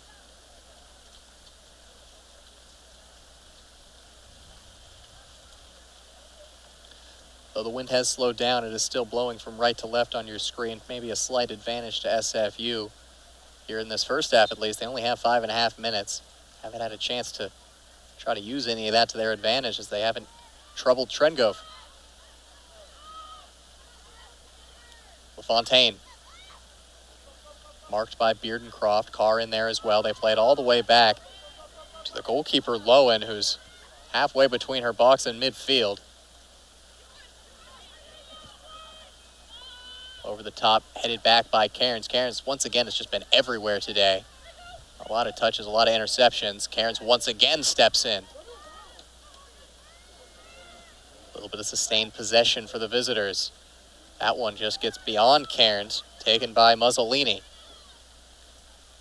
Muzzolini trying to find some way past Esslinger, driving to the end line, gets it on the deck weakly, straight at Cairns. Monolilly, 1-2, near side with Wynn. Now it's the Vikings trying to break the press, and it looks like they've done so excellently. They got a wide-open Jane Hamira on the far side, but takes a heavy touch. It's intercepted and cleared all the way back to Trengove.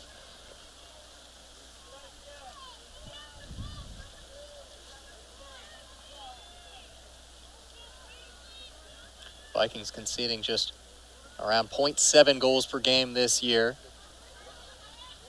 Similar, if not a little bit better of a mark that they saw in 2023, where the defense was the bright spot and conversion in front of net was the issue.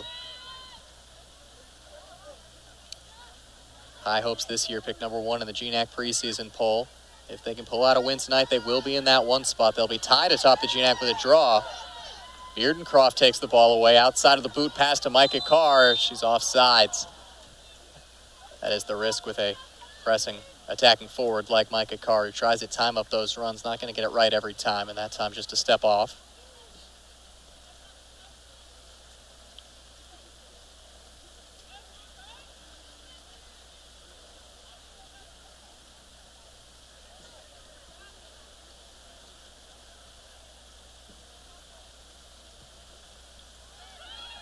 Certainly has looked like that measuring stick game that Travis Cannell predicted it to be. Vikings have done well to play their brand of soccer, control much of the match, but it just takes one breakthrough for this Simon Fraser team.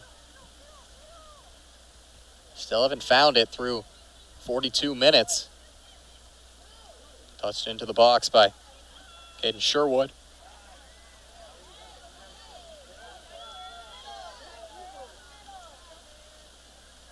Emirata Suchi. Vikings breaking out now with Carr. Beardencroft holds up play, goes down, draws a whistle. 2.5 minutes left. It's been a very slow pace of play for much of this half. We'll see how many chances might be left in this first 45, as really through this first half, these two teams have played each other to a stalemate.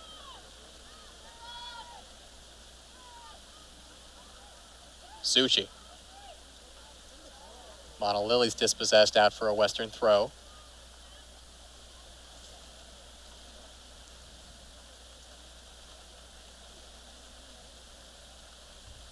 Beardencroft, big striker.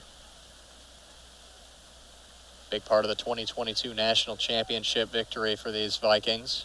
One of their 2 national championships in program history. Beat Simon Fraser in the GNAC tournament.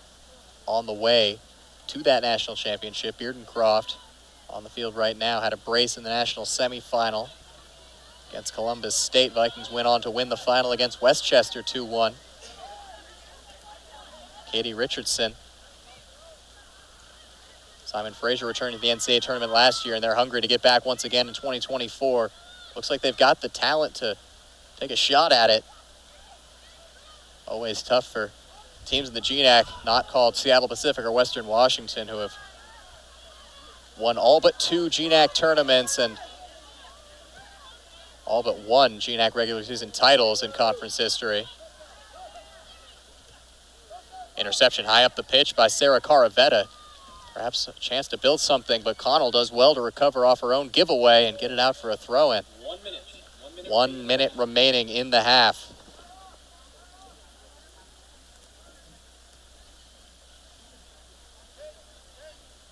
Caravata will trot over to take the throw-in. Katie Richardson on the throw. Caravata, Emily Smith, and Isabella Muzzolini, the options on the throw-in.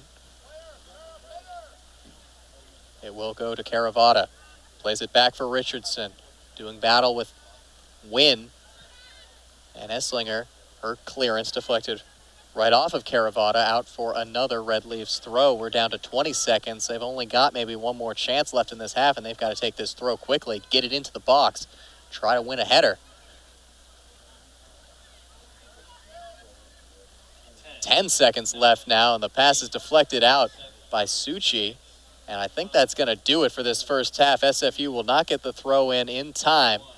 And that will do it for the first 45 minutes of this one. A stalemate so far. Western Washington nothing, Simon Fraser nothing. A couple saves from Sarah Lowen. The Vikings keep SFU off the board in every respect of the word. No shots for the Red Leafs through for the first 45. We'll be back in just about 15 minutes for the second half of this one here on Vikings TV. Don't go away.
Hello and welcome back to Harrington Field. First 45 scoreless between Western Washington and Simon Fraser, and not a whole lot of chances in it. 4 shots for the whole half, all of them coming for the hosts, Western Washington.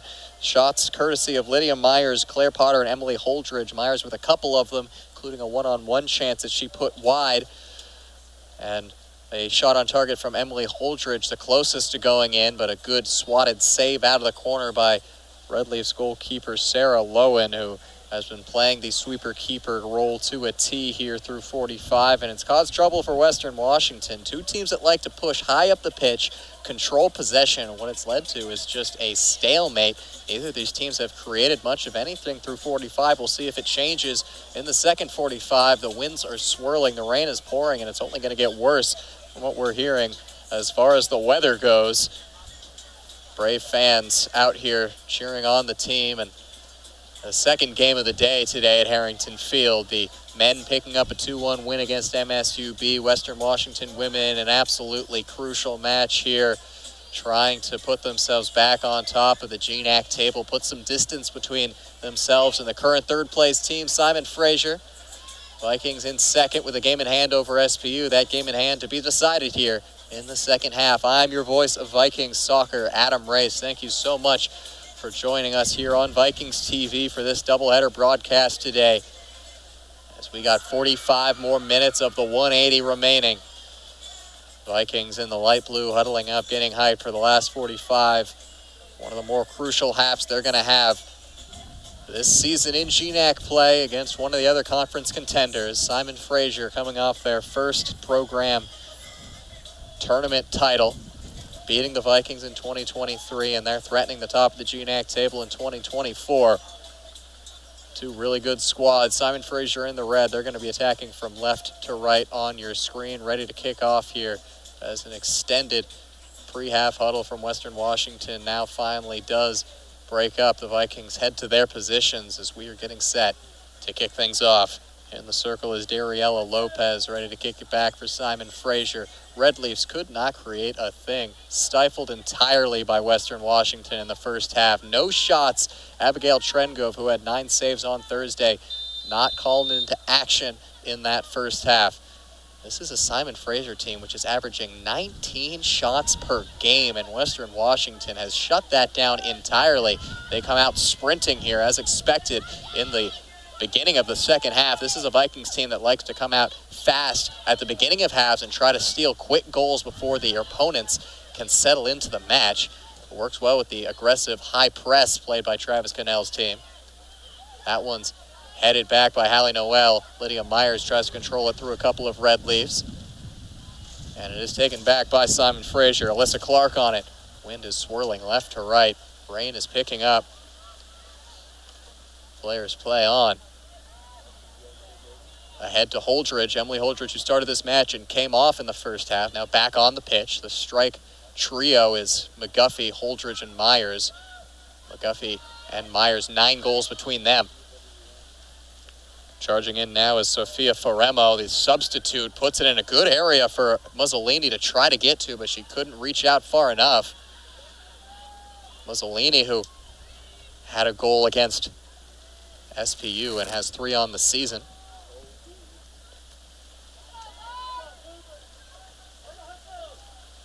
Mussolini, the leading shot taker on this Red Leafs team, over 3 per game. It's second highest mark in the conference, almost 2 of those per game coming on target. But nothing doing through the first half for her. Stepping in and blocking an attempted ball over the top is Kira Scott, as Olivia Connell wins it. Goes 1-2 with Harden and Amira. Second ball, won by Myers. Playing it to Holdridge on the far wing. Cleared out of bounds. Good defensive work by Katie Richardson. Richardson heavily involved defensively and offensively in the first 45.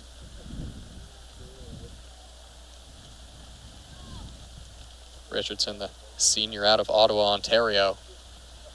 One of the experienced parts of this SFU team. Retained a lot of the talent from that Cinderella squad in 2023, which made an NCAA tournament appearance. That attempted cross took a couple of deflections, ended up going off a red leaf, so it will be a Western throw to be taken by Hallie Noel.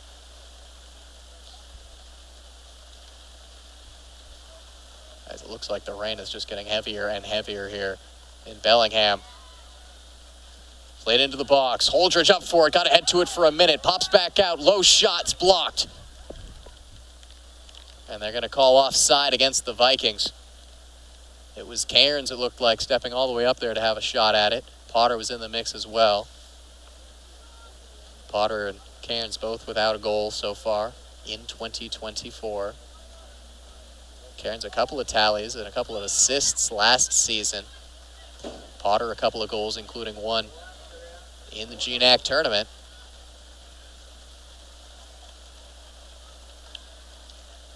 Noel wins that one away. Ashley Wynn shows off some fancy footwork, but well defended. Connell takes it away. Passed back. Cairns to the last defender, the co-captain, Asia Harden.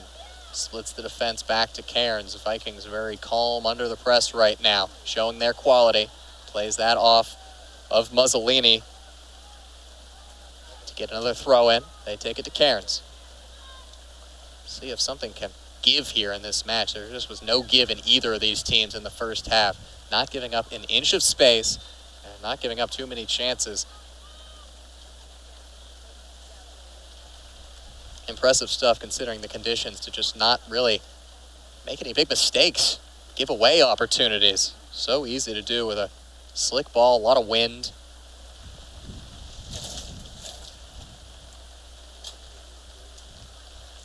The damp is just all-encompassing right now.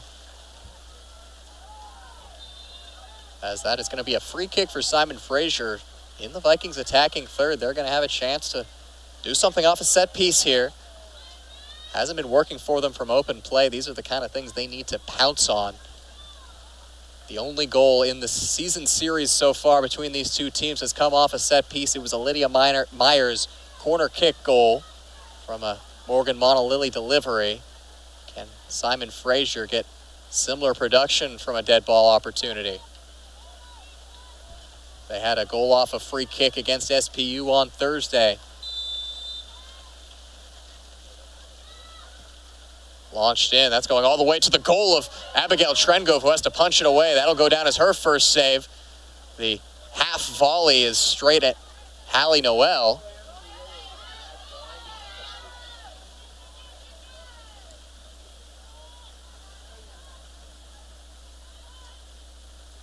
That will be the first shot and the first save of the night. Wasn't too hard of a save in the end, but a good job by Trengove to command her area and get it out of the danger area.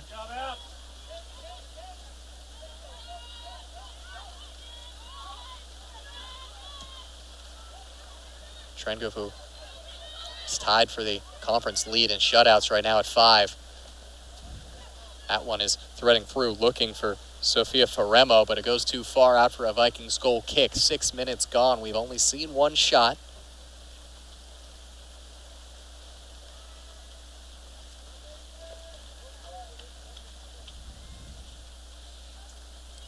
It's a matchup that had only around 15 shots in it at Burnaby, but it's been a whole other beast here tonight. Scant opportunity. Trengove hits a line drive right towards midfield. It's headed back for Connell to try to deal with. She does so very well. Her pass ahead, though, is read to a T by Natalie Richardson. Brings it up. Tries to switch play across. Jane Hamira there to make the clearance. Up for Cairns to head forward. And Hamira wins yet another header to deny what would have been Kayla Tupper going through. And that one gets away from Tupper, out for a Vikings throw.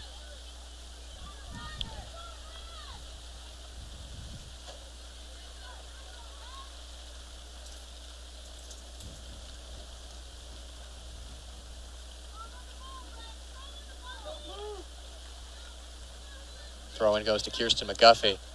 McGuffey, who's got 4 assists on the season. as well as 3 goals. She has been excellent in her first year, the transfer senior, a couple of transfer seniors who have really changed things for Western Washington, and Lydia Myers and Kirsten McGuffey, a team that was having a tough time putting the biscuit in the basket in 2023. A lot of chances, not a lot of goals, but they found their answer, a couple of them at least, in Lydia Myers and Kirsten McGuffey. Also an infusion of attacking talent from the Holdridge sisters. Ashley Wynn having a breakout season. Second and third goals of her collegiate career, and Morgan Montalili just doing what she does, scoring and assisting, creating match after match. Myers brings this one down. Too heavy was that pass. Holdridge is going to take a sprint at it, but she's not going to get there. Lowen will collect on a goal kick.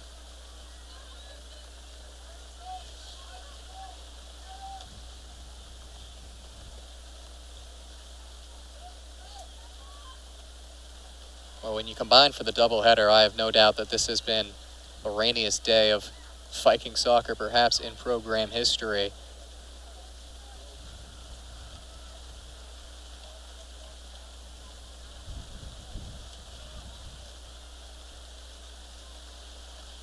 Just a couple of home games left in this season for the Western Women's Senior Knights, actually next week, as they end the season on a 4-game road trip. Unfortunate scheduling down the stretch, as they do have to go on that road trip to try to close out a possible regular season title.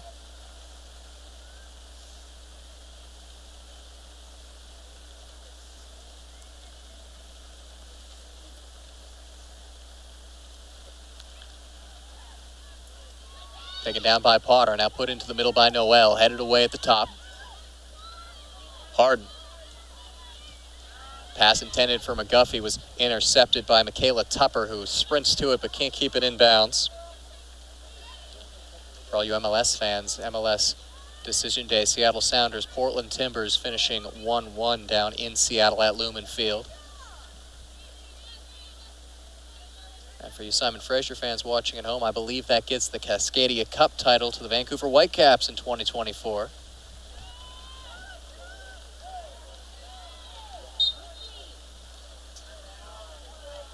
Foul called.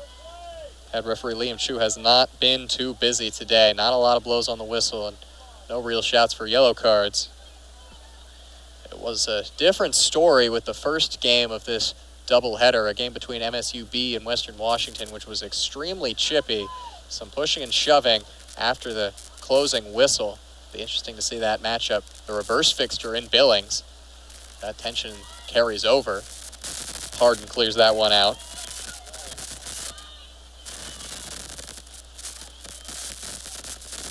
SFU trying to build up. They've had the only dangerous attack of this second half, ending in a shot off a free kick that was saved by Trengove. Holdridge wins it away, does just enough to tap it through. Finds Kirsten McGuffey, keeps it in bounds on the wing. McGuffey a couple of step overs, trying to work her way around the defense, gets it to the top of the box, now back. Hamira puts it into the middle, headed away. Ball's down for Cairns, pops it over to Wynn. Wynn looking centrally, far post. It's beyond McGuffey's run. Out for a goal kick.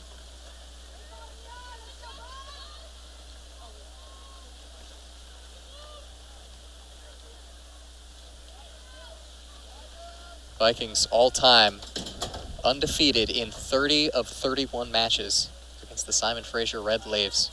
Talk about how historic that 2-1 GNAC tournament final win was for this Red Leafs program. What a start to life in charge for second season head coach Carlo Basso, being promoted from an interim basis to the full-time head coach at the beginning of this season. A well-deserved promotion, the Red Leaf legend. McGuffey looking to put it through for Wynn, intercepted at the last. Good work by Emily Smith. If that had gotten through, it would have been Wynn one-on-one with Lowen. That pass just ended up threading the needle between Claire Potter and Emily Holdridge, unfortunately. The Vikings win it straight back on the interception by Noel. Noel looking over the top. Holdridge, she's got more pace than Sophia Ferremo, but Ferremo had a big head start.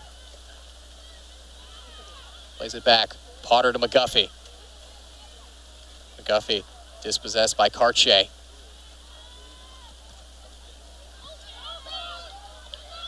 Tupper brings it across midfield herself.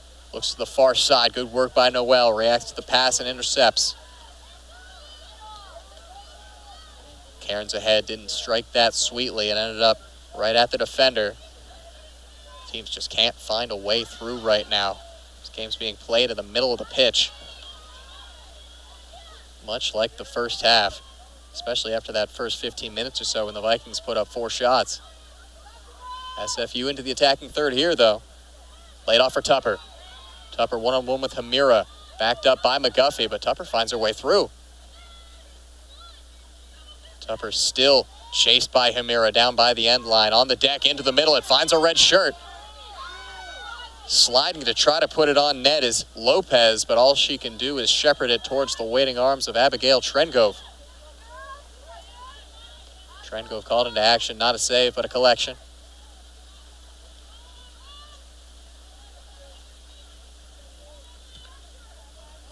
Trengove, a strong right boot, far beyond midfield. Karche lumps it ahead. Taken down on a touch by Asia Harden. Places that pass perfectly for Myers, who goes down. No whistle. SFU trying to break. Over the top, chasing after it is Scott. Scott gets there just before Noel. Scott turns towards the end line, blocked by Noel, out for a corner kick. Good one-on-one defending by Hallie Noel, but a good move overall will give Simon Fraser a chance from the corner flag.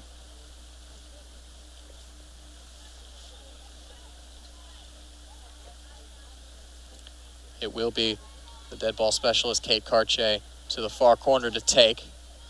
Big targets like Daniela Lopez set up on the near post. Emily Smith also one to watch for. A lot of big bodies in there for SFU.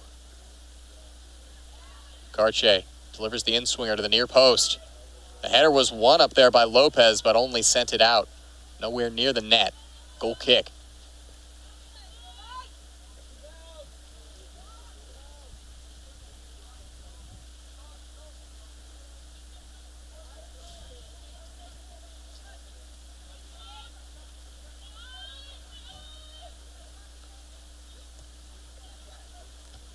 Vikings trying to work towards their 7th shutout of the season. SFU trying to work towards their 8th. This team has still held more shutouts than they have conceded goals. It's going to be tough sledding for the Vikings. They'll be looking back at those couple chances they didn't convert woefully if they can't find that breakthrough.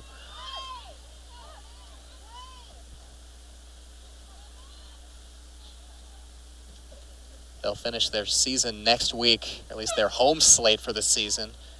Games against Northwest Nazarene on Thursday and Central Washington on Saturday. That will be senior night, as it's going to be a Holdridge for Holdridge substitution. Emily comes off, Audrey comes on. Audrey Holdridge, who picked up her first collegiate goal on that recent road trip, the freshman out of Ferndale. The Energizer Bunny, as I have come to calling her, as she just sprints around the pitch, just does not seem to stop running, as you're seeing it right here. Just keeps that one in bounds on her first touch of the match. Gives it off to Potter.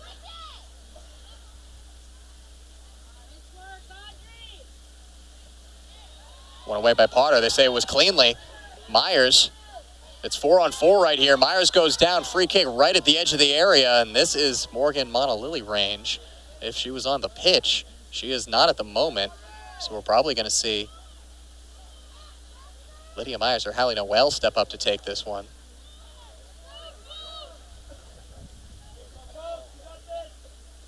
Monalili would be the default direct free kick taker. It's an odd angle for sure as the Vikings talk things over of how they want to take this one. It's Noel up there with Wynn. Wynn has also been on direct free kick duties at times.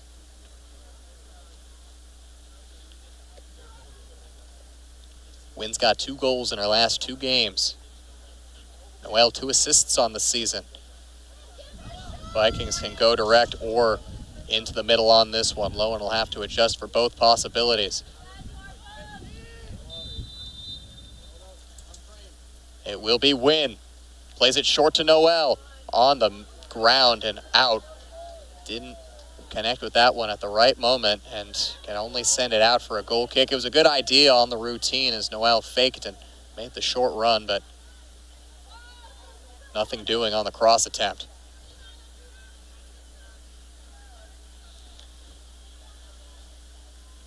So both teams in the last 10 minutes or so getting solid set-piece opportunities that they're not able to use.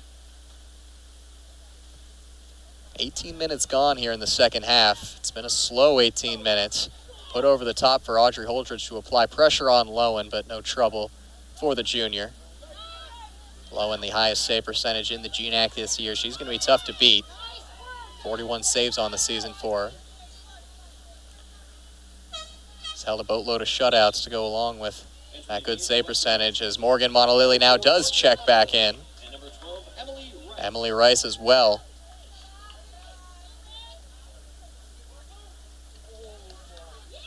Win will come off the pitch.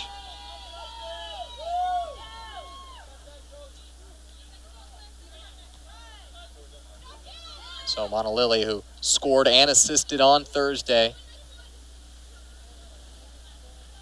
she's got the goal-creating momentum right now for the Vikings. Went into this homestand talking about Lydia Myers and her 4 goals against Central Washington, but Morgan Montalili just always seems to pop up in these big matches.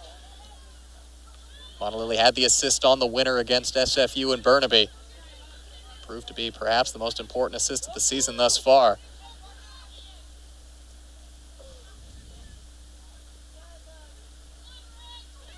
Thrown into Hamira. A shove in the back of Hamira there will draw referee's ire. Liam Chu whistles for the free kick. Shots are now up to 8 total on the match. 5 for the Vikings, 3 for the Red Leaves. 2 saves apiece between Trengove and Lowen.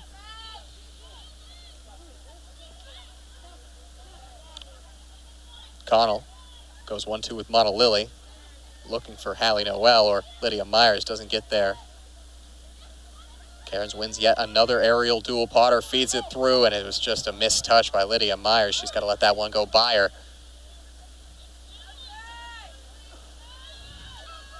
Tupper plays it to Lopez. Lopez is dispossessed. Hamira chasing to the near side, and she will win a throw-in. Jane Hamira with a big cheering section on hand here today. An assist on Thursday. Has been a really good piece off the bench. Making some spot starts as well this season for Travis Cannell's side. It's going to be a throw-in deep in SFU territory for Western Washington. This is where the first half ended. A couple of throw-ins, down in this corner that SFU couldn't do anything with. Emily Rice on the throw. Her only option right now is Morgan Montalili. Hamira also providing support. It will go to Montalili. Back to Rice. Crossed it into the middle. Audrey Holdridge got a touch to it. Couldn't put it on frame. Harden back to Rice. Now towards the middle. It's beyond Cairns. Kicked straight up in the air.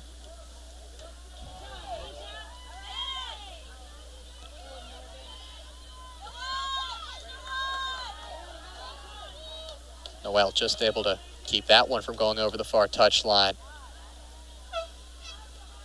Vikings throw, Vikings substitution. Abby Succi played much of that first half. She returns here in the second. Couple changes for the visitors. It's going to be some goal scorers in Kate Sherwood and Reagan McKenzie.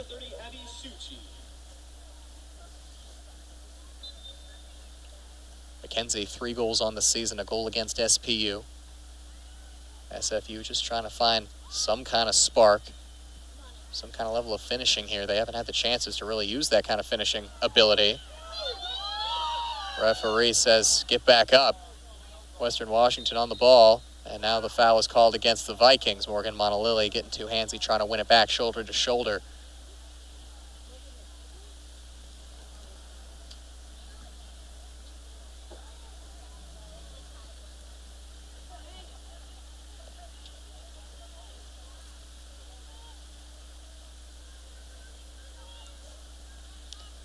Emily Smith, the defender out of Coquitlam, is back to launch this free kick ahead across midfield.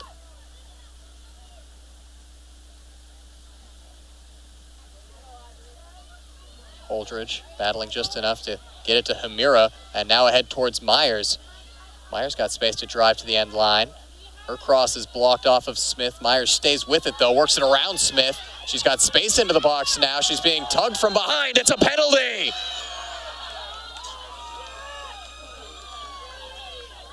created by Lydia Myers in a duel with Emily Smith. Gets around her, gets the tug in the back, goes down on the contact, and that is the chance the Vikings have needed. There has been nothing going in this game. Maybe the spot kick is the breakthrough they need, and it's going to be Morgan Monalili against Sarah Lowen. Monalili, the All-American, a goal and an assist on Thursday. This could be the biggest penalty kick taken this season for the Vikings. An all-important match between two of the GNAC's best. It could come down to this.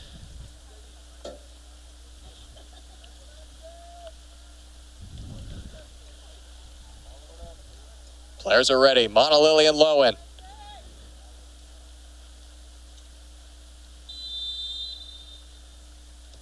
Saved by Lowen, diving off to her left. She gets to it. It was a quality penalty from Monalili, but Sarah Lowen once again is the hero. Wow. There was just no daylight this whole match for the Vikings. They get a penalty kick off some great individual play by Lydia Myers, and Monalili couldn't have done much better there. Forced a great save out of Lowen.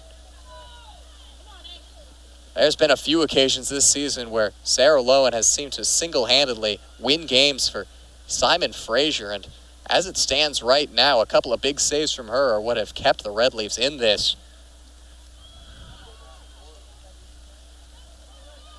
Putting a damper on the already damp crowd here at Harrington Field. Frustration for the Vikings. Hamira dispossessed. Cairns steps in. Still going is Kate Cartier. And now forced to the ground by Mia Cairns. Perhaps a little bit of frustration there from Cairns. Gets a quick talking to from the referee, Liam Chu. Chu, who has not been too active today, did have to make the biggest call of the match a minute ago on the penalty, but didn't end up making a difference.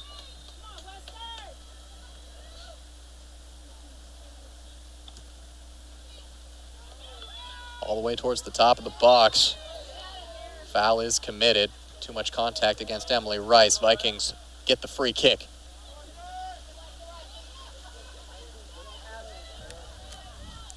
For Sarah Lowen, the junior, I mean, can't make a bigger save. This is a crucial matchup for both of these teams. Lowen's played the sweeper keeper excellently. She made a good save against Emily Holdridge in the first half. And just a superwoman save to deny Monalili from the spot.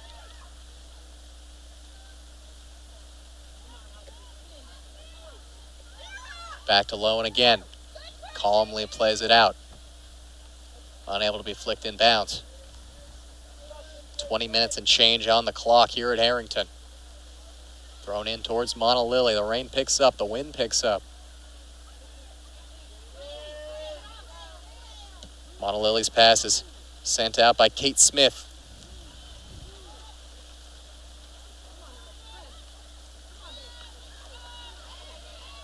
Lowen under pressure once again. She has just been so cool and collected with the ball at her feet today. One little mishap in the first half that she wasn't punished for is the only real slip-up, and she has been involved throughout.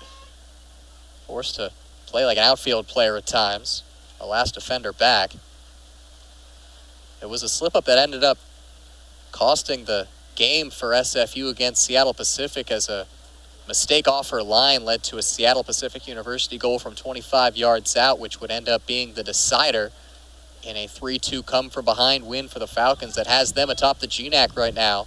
If this result holds, the Vikings will tie them on points. Flicked into the middle by Cairns, but Holdridge didn't get there.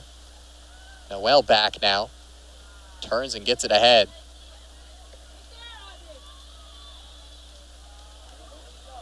Cairns picks up the scraps. Tried it through to Hamira, but it wasn't the right choice. Right back to Cairns. SFU just giving possession back again and again right now to Western Washington. Can they do anything with it? Was that penalty kick the best chance they were going to get? Still a lot of soccer left to play.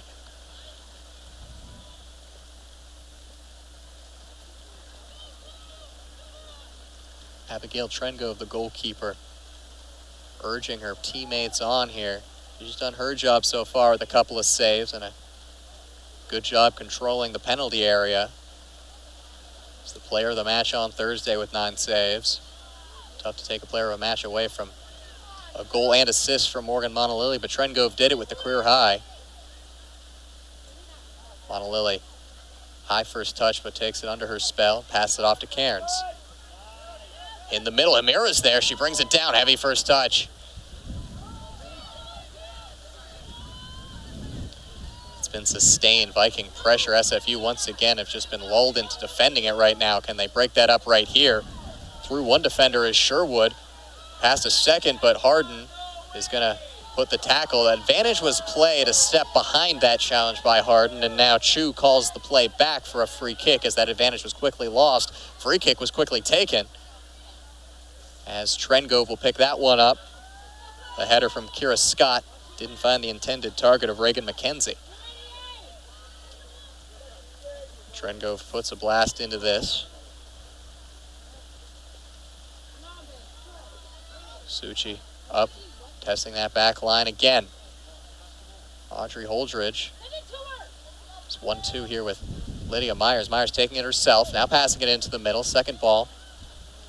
Still with the Vikings. Monalili, can she do something one-on-one? One-on-two, mind you. Does get it into the middle low and claims on the near post.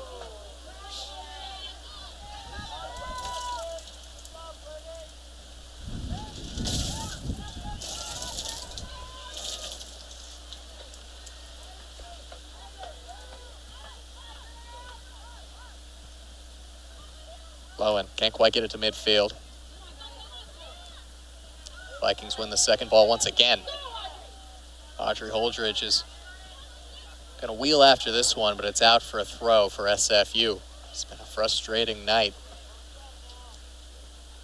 Scant chances, and chances that have come have been denied. Sarah Lowen, who certainly contending for an all-GNAC spot this season, perhaps a Defensive Player of the Year selection, if she can keep up the play she has right now.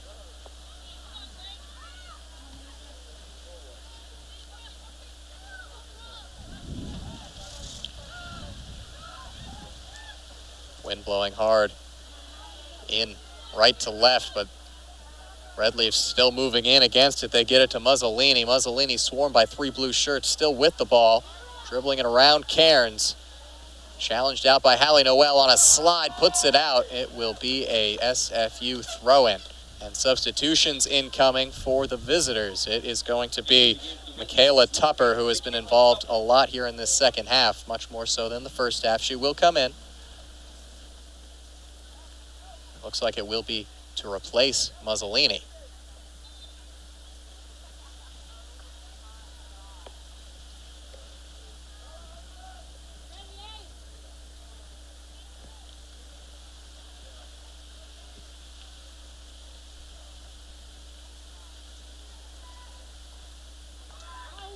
On the deck into the middle, Mira deals with it.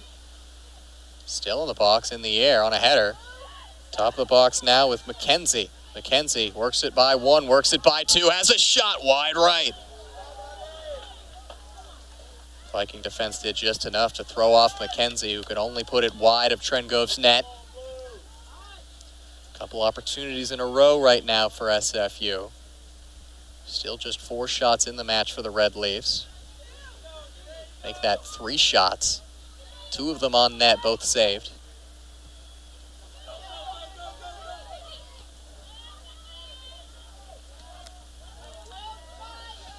Flicked on by Myers. Emira has the pace to get to that one first. She does. She's shoulder to shoulder with Ferremo. And it's going to be a Vikings throw in as Ferremo played it safe and put it out.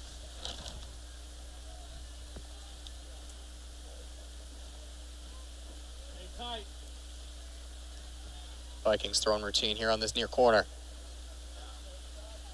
They're going to try to get it all the way into Cairns. It worked successfully, but it was a heavy touch off of off of Monalili's defender, Alyssa Clark. Another corner kick for the Vikings.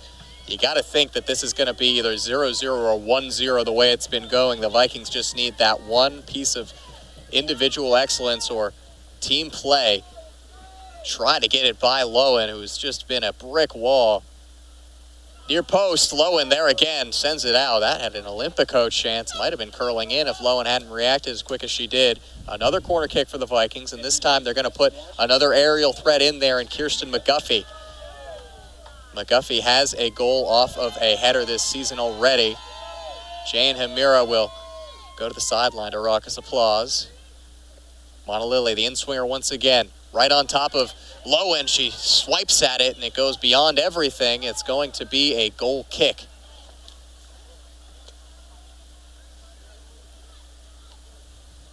First the near post, then the far post delivery from Morgan Monalili. Neither of them able to beat Lowen and the SFU back line, who have held firm. One of the best in the nation, top 25 in goals against. 7 shutouts on the season, trying to make it 8. Header forward, Holdridge applying pressure to Lowen, but running right to the back of their defender and drawing a whistle. And you thought coming into this one it might be this kind of affair. You saw it up in Burnaby to start out GNAC play. 2 quality teams who can work around the press and not make a lot of mistakes. Talented defensive units. SFU trying to break down that Viking defensive unit right now. Suchi makes a tackle, but it's still with the Red Leaves. Karche has a shot from distance all over.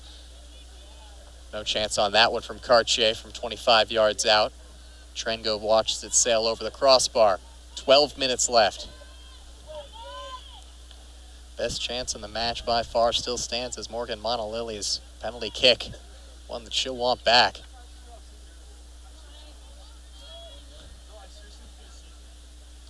First time the Vikings have missed a penalty in the regular season. Last time they missed a penalty kick in 2024 was in preseason against another Canadian team in UBC in front of an incredible 4,000 fans up in Vancouver.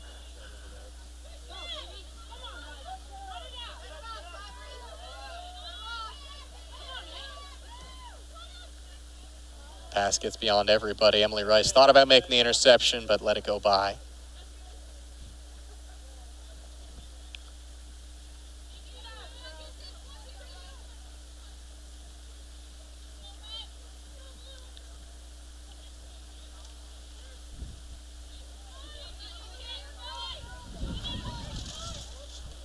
Long throw in, but it eventually does come in from Emily Rice. Sent straight back into the Vikings half of play. Cairns and Harden can't take it away. McKenzie. Back to midfield, now to the far side. Richardson forging ahead, trying to play it in for McKenzie. It was a good idea, but too much pace on it and too close to Trengove. Trengove once again shows off one of the strongest right legs in the conference. Gets it across midfield. Rice back. SFU testing this Viking back line over the last couple of minutes. They've stood strong. Monalili whips it towards Holdridge, out off of a red leaf. Vikings throw in. Substitutions for the Vikings. Travis Cannell trying to make the change that will change this match. It's going to be Emily Holdridge in for her sister, and Claire Potter is going to come in for Lydia Myers. On for SFU will be Kira Scott. Myers, the Vikings' leading goal scorer, to the bench. Claire Potter still looking for her first tally of this season. Scored one of the biggest goals in program history. The Natty winner in 2022. It's in the middle. It's in! Somehow it finds its way through. It might have taken a touch off of Emily Holdridge. Off the bench, into the back of the net.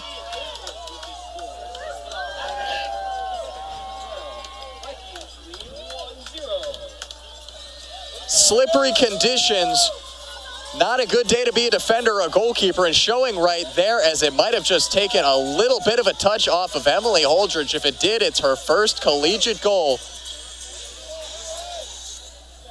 It might have gone straight in off the cross.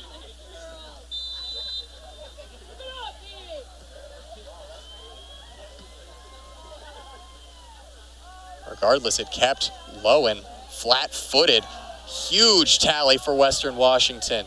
10 minutes left, and the cards are in their hands right now. They can try to hold on. They've only allowed 4 shots all night.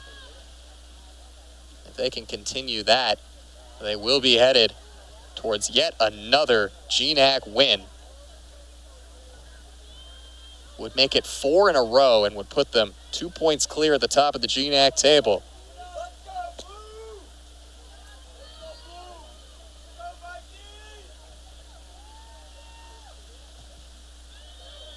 Booted long by Trengove, up towards McGuffey.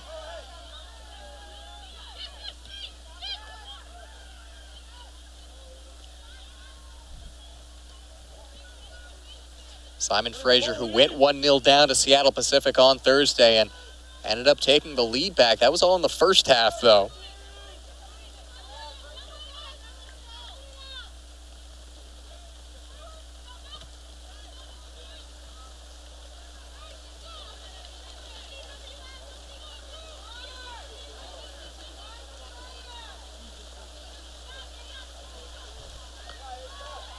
Asia Harden, no nonsense there, low and way off her line. She's going to be pressed by Holdridge. Holdridge takes it away. That's a foul, and that is going to be a red card. Lowen sent off for a foul way out of her box. There's the danger of playing the sweeper-keeper role. Holdridge, who was part of that goal, comes in and gets Lowen sent off, who's been SFU's player of the match. Holdridge did end up getting credited with her first collegiate goal a few minutes ago on the assist by Hallie Noel, and yet again she makes an impact, presses ahead, goes down, red card. SFU down to 10 players for the last 8.5 minutes, and the Vikings are looking well on their way to a 4th consecutive GNAC victory. In these tough conditions against a tough opponent, the Vikings have shown their class, and they've got 8.5 minutes to solidify that. SFU needs to figure out what they're going to do with their star goalkeeper sent off. Play will be stopped for a second as the players are going to gather around Carlo Basso. It's the second time in 2024 the Red Leafs have received a red card, as Basso needs to talk out how they're going to see this one out. The backup goalkeeper getting ready right now is Ava Lund Peterson, the junior out of Toronto. Excuse me, that's Kelsey Fisher. We're the redshirt senior out of North Vancouver. 5'11" backup goalkeeper. Fisher is going to check in, as Basso has given the Red Leafs their instructions. Abigail Trengove will march back to her net. She's 8.5 minutes away from yet another shutout. Would it be her 6th of the season? So Fisher gets back in goal. SFU, everything against them right now. Everything going the Vikings' way.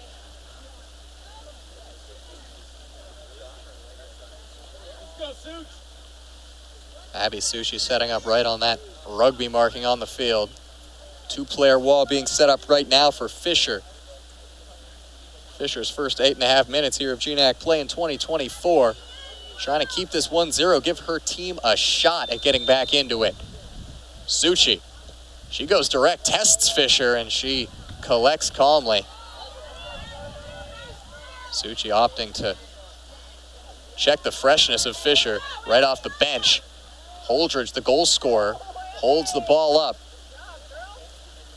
Back towards Monolily. She'll go to the corner to take some seconds off the clock. Nobody better to do it. She's dispossessed there, though. Touched by Isabella Muzzolini. Puts it past Noel, but out of touch.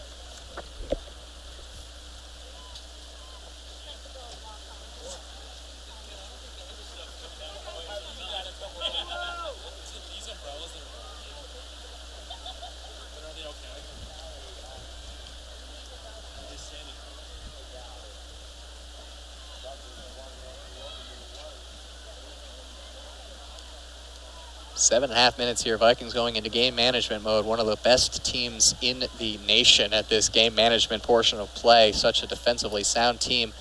Well coached by Travis Cannell. It's a tough team to come back against, especially when you're down a player. Red Leafs only have 4 shots at even power. They it'll be surprising to see if they can create something down a player. But in these conditions, a slip-up could happen by the Vikings. Slick ball, slick turf. Noel heads that straight off of Kira Scott, out for a Western Washington throw.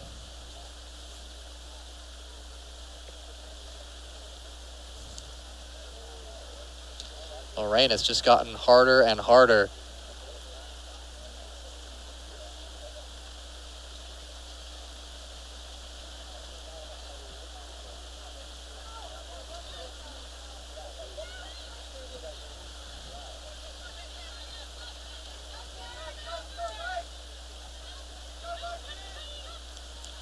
Vikings are 6.5 minutes away from a doubleheader sweep today between the men and the women. Claire Potter goes down. No whistle, just a throw in for the Vikings.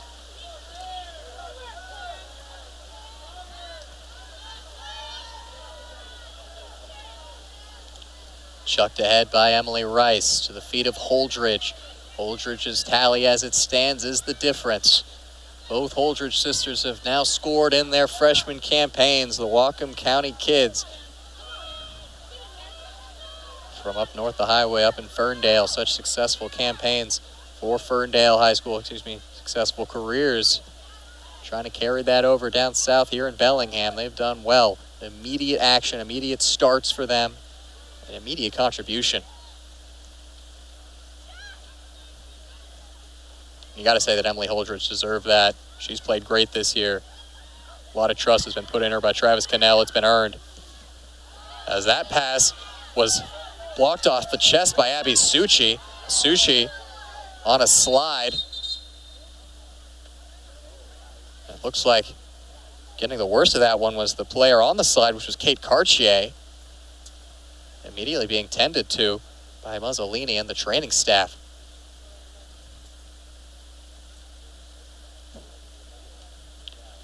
Might have taken a shot up high going down with Abby Suchi.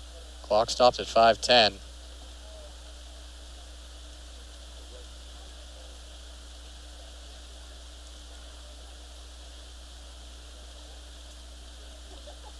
Some real concern here for Cartier.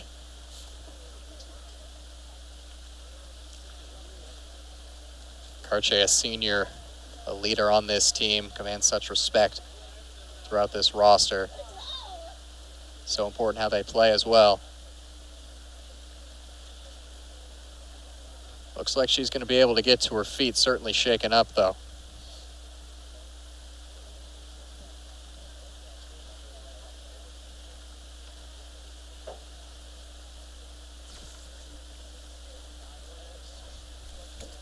Perhaps a nosebleed. Well, as it stands, Western Washington, if this result stands, is going to be on top of the Great Northwest Athletic Conference table going into next week. And for SFU, this is a team that has picked up big win after big win, a couple of 4-game winning streaks this year for them. It seems the only thing they haven't been able to win is the big game. They've lost the 2 biggest games of their season so far, at home against Western Washington, on the road against Seattle Pacific on Thursday, and it's looking like they're going to drop their 3rd consecutive crucial match with another GNAC contender. Energy. Barring some 10-player magic.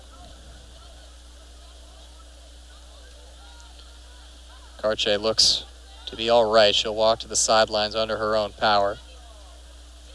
Looks like she's going to come straight back in. So good to see. Fisher, the backup goalkeeper, subbed in 3 minutes ago.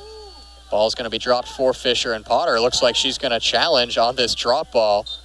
Not something you see all too often. Usually a drop ball off an injury is allowed to be taken. As McGuffey takes it, Fisher's off her line. She does get back now, as it's not going to matter as Emily Holdridge is whistled for offsides.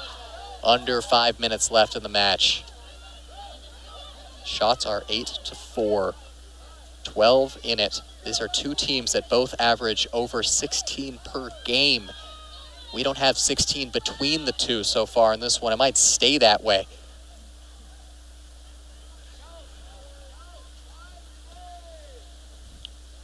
perhaps has been a case of a movable object versus a movable object. And you got to say the Vikings have deserved the win. They've had the better of the opportunities. The penalty kick saved by Lowen, and they end up finding salvation through a flick by Emily Holdridge. Cairns just lets it go long. Cairns once again has been excellent. The way that she has transitioned from an offensive force to a defensive force from her freshman and sophomore years has been really impressive. That's going to be a goal kick. Cairns playing in more of a defensive midfielder role right on top of the Vikings back line in 2024. She has just been unflappable. Nothing's gotten by her. She is highly involved in build-up. Lily just sends it long. Vikings are not going to be shy about letting this one wind out, I believe.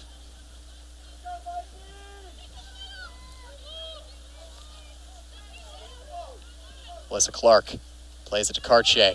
Cartier puts it long, headed back by Harden. That one took a deflection off an SFU player. Unfortunate coming together for the Red Leaves. Holdridge, one touch, spinning in bounds. Back to Fisher.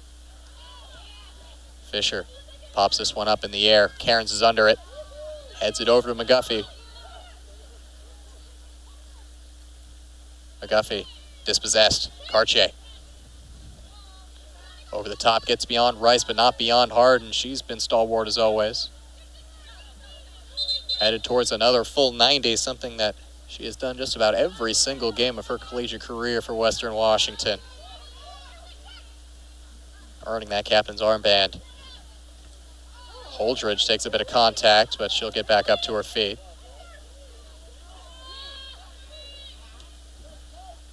Cartier back in the middle towards Alyssa Clark. Red Leafs have to push numbers up the pitch right here. They've only got 9 outfield players out there and 2 minutes to turn those 9 players into a goal. They do get it to the wing here.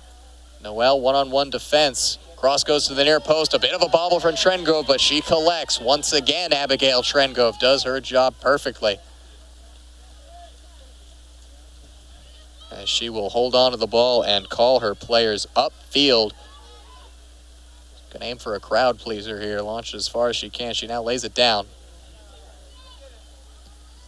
It's a line drive skipping across midfield.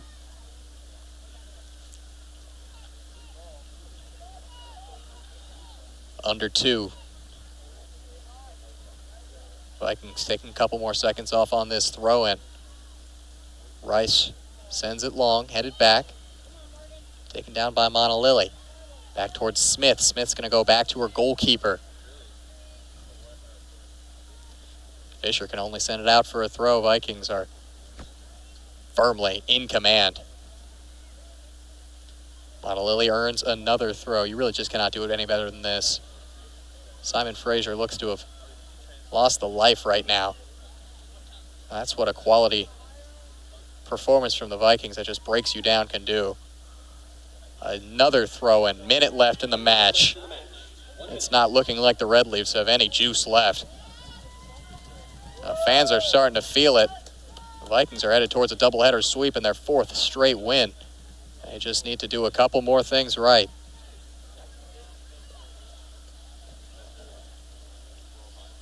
SFU finally does regain possession, try to send it long, but Suchi wins the header. And Monalili dispossesses. 30 seconds left. Noel up ahead. Another Vikings throw. Monalili is not in a hurry to grab that one. 20 seconds left. Noel on the throw.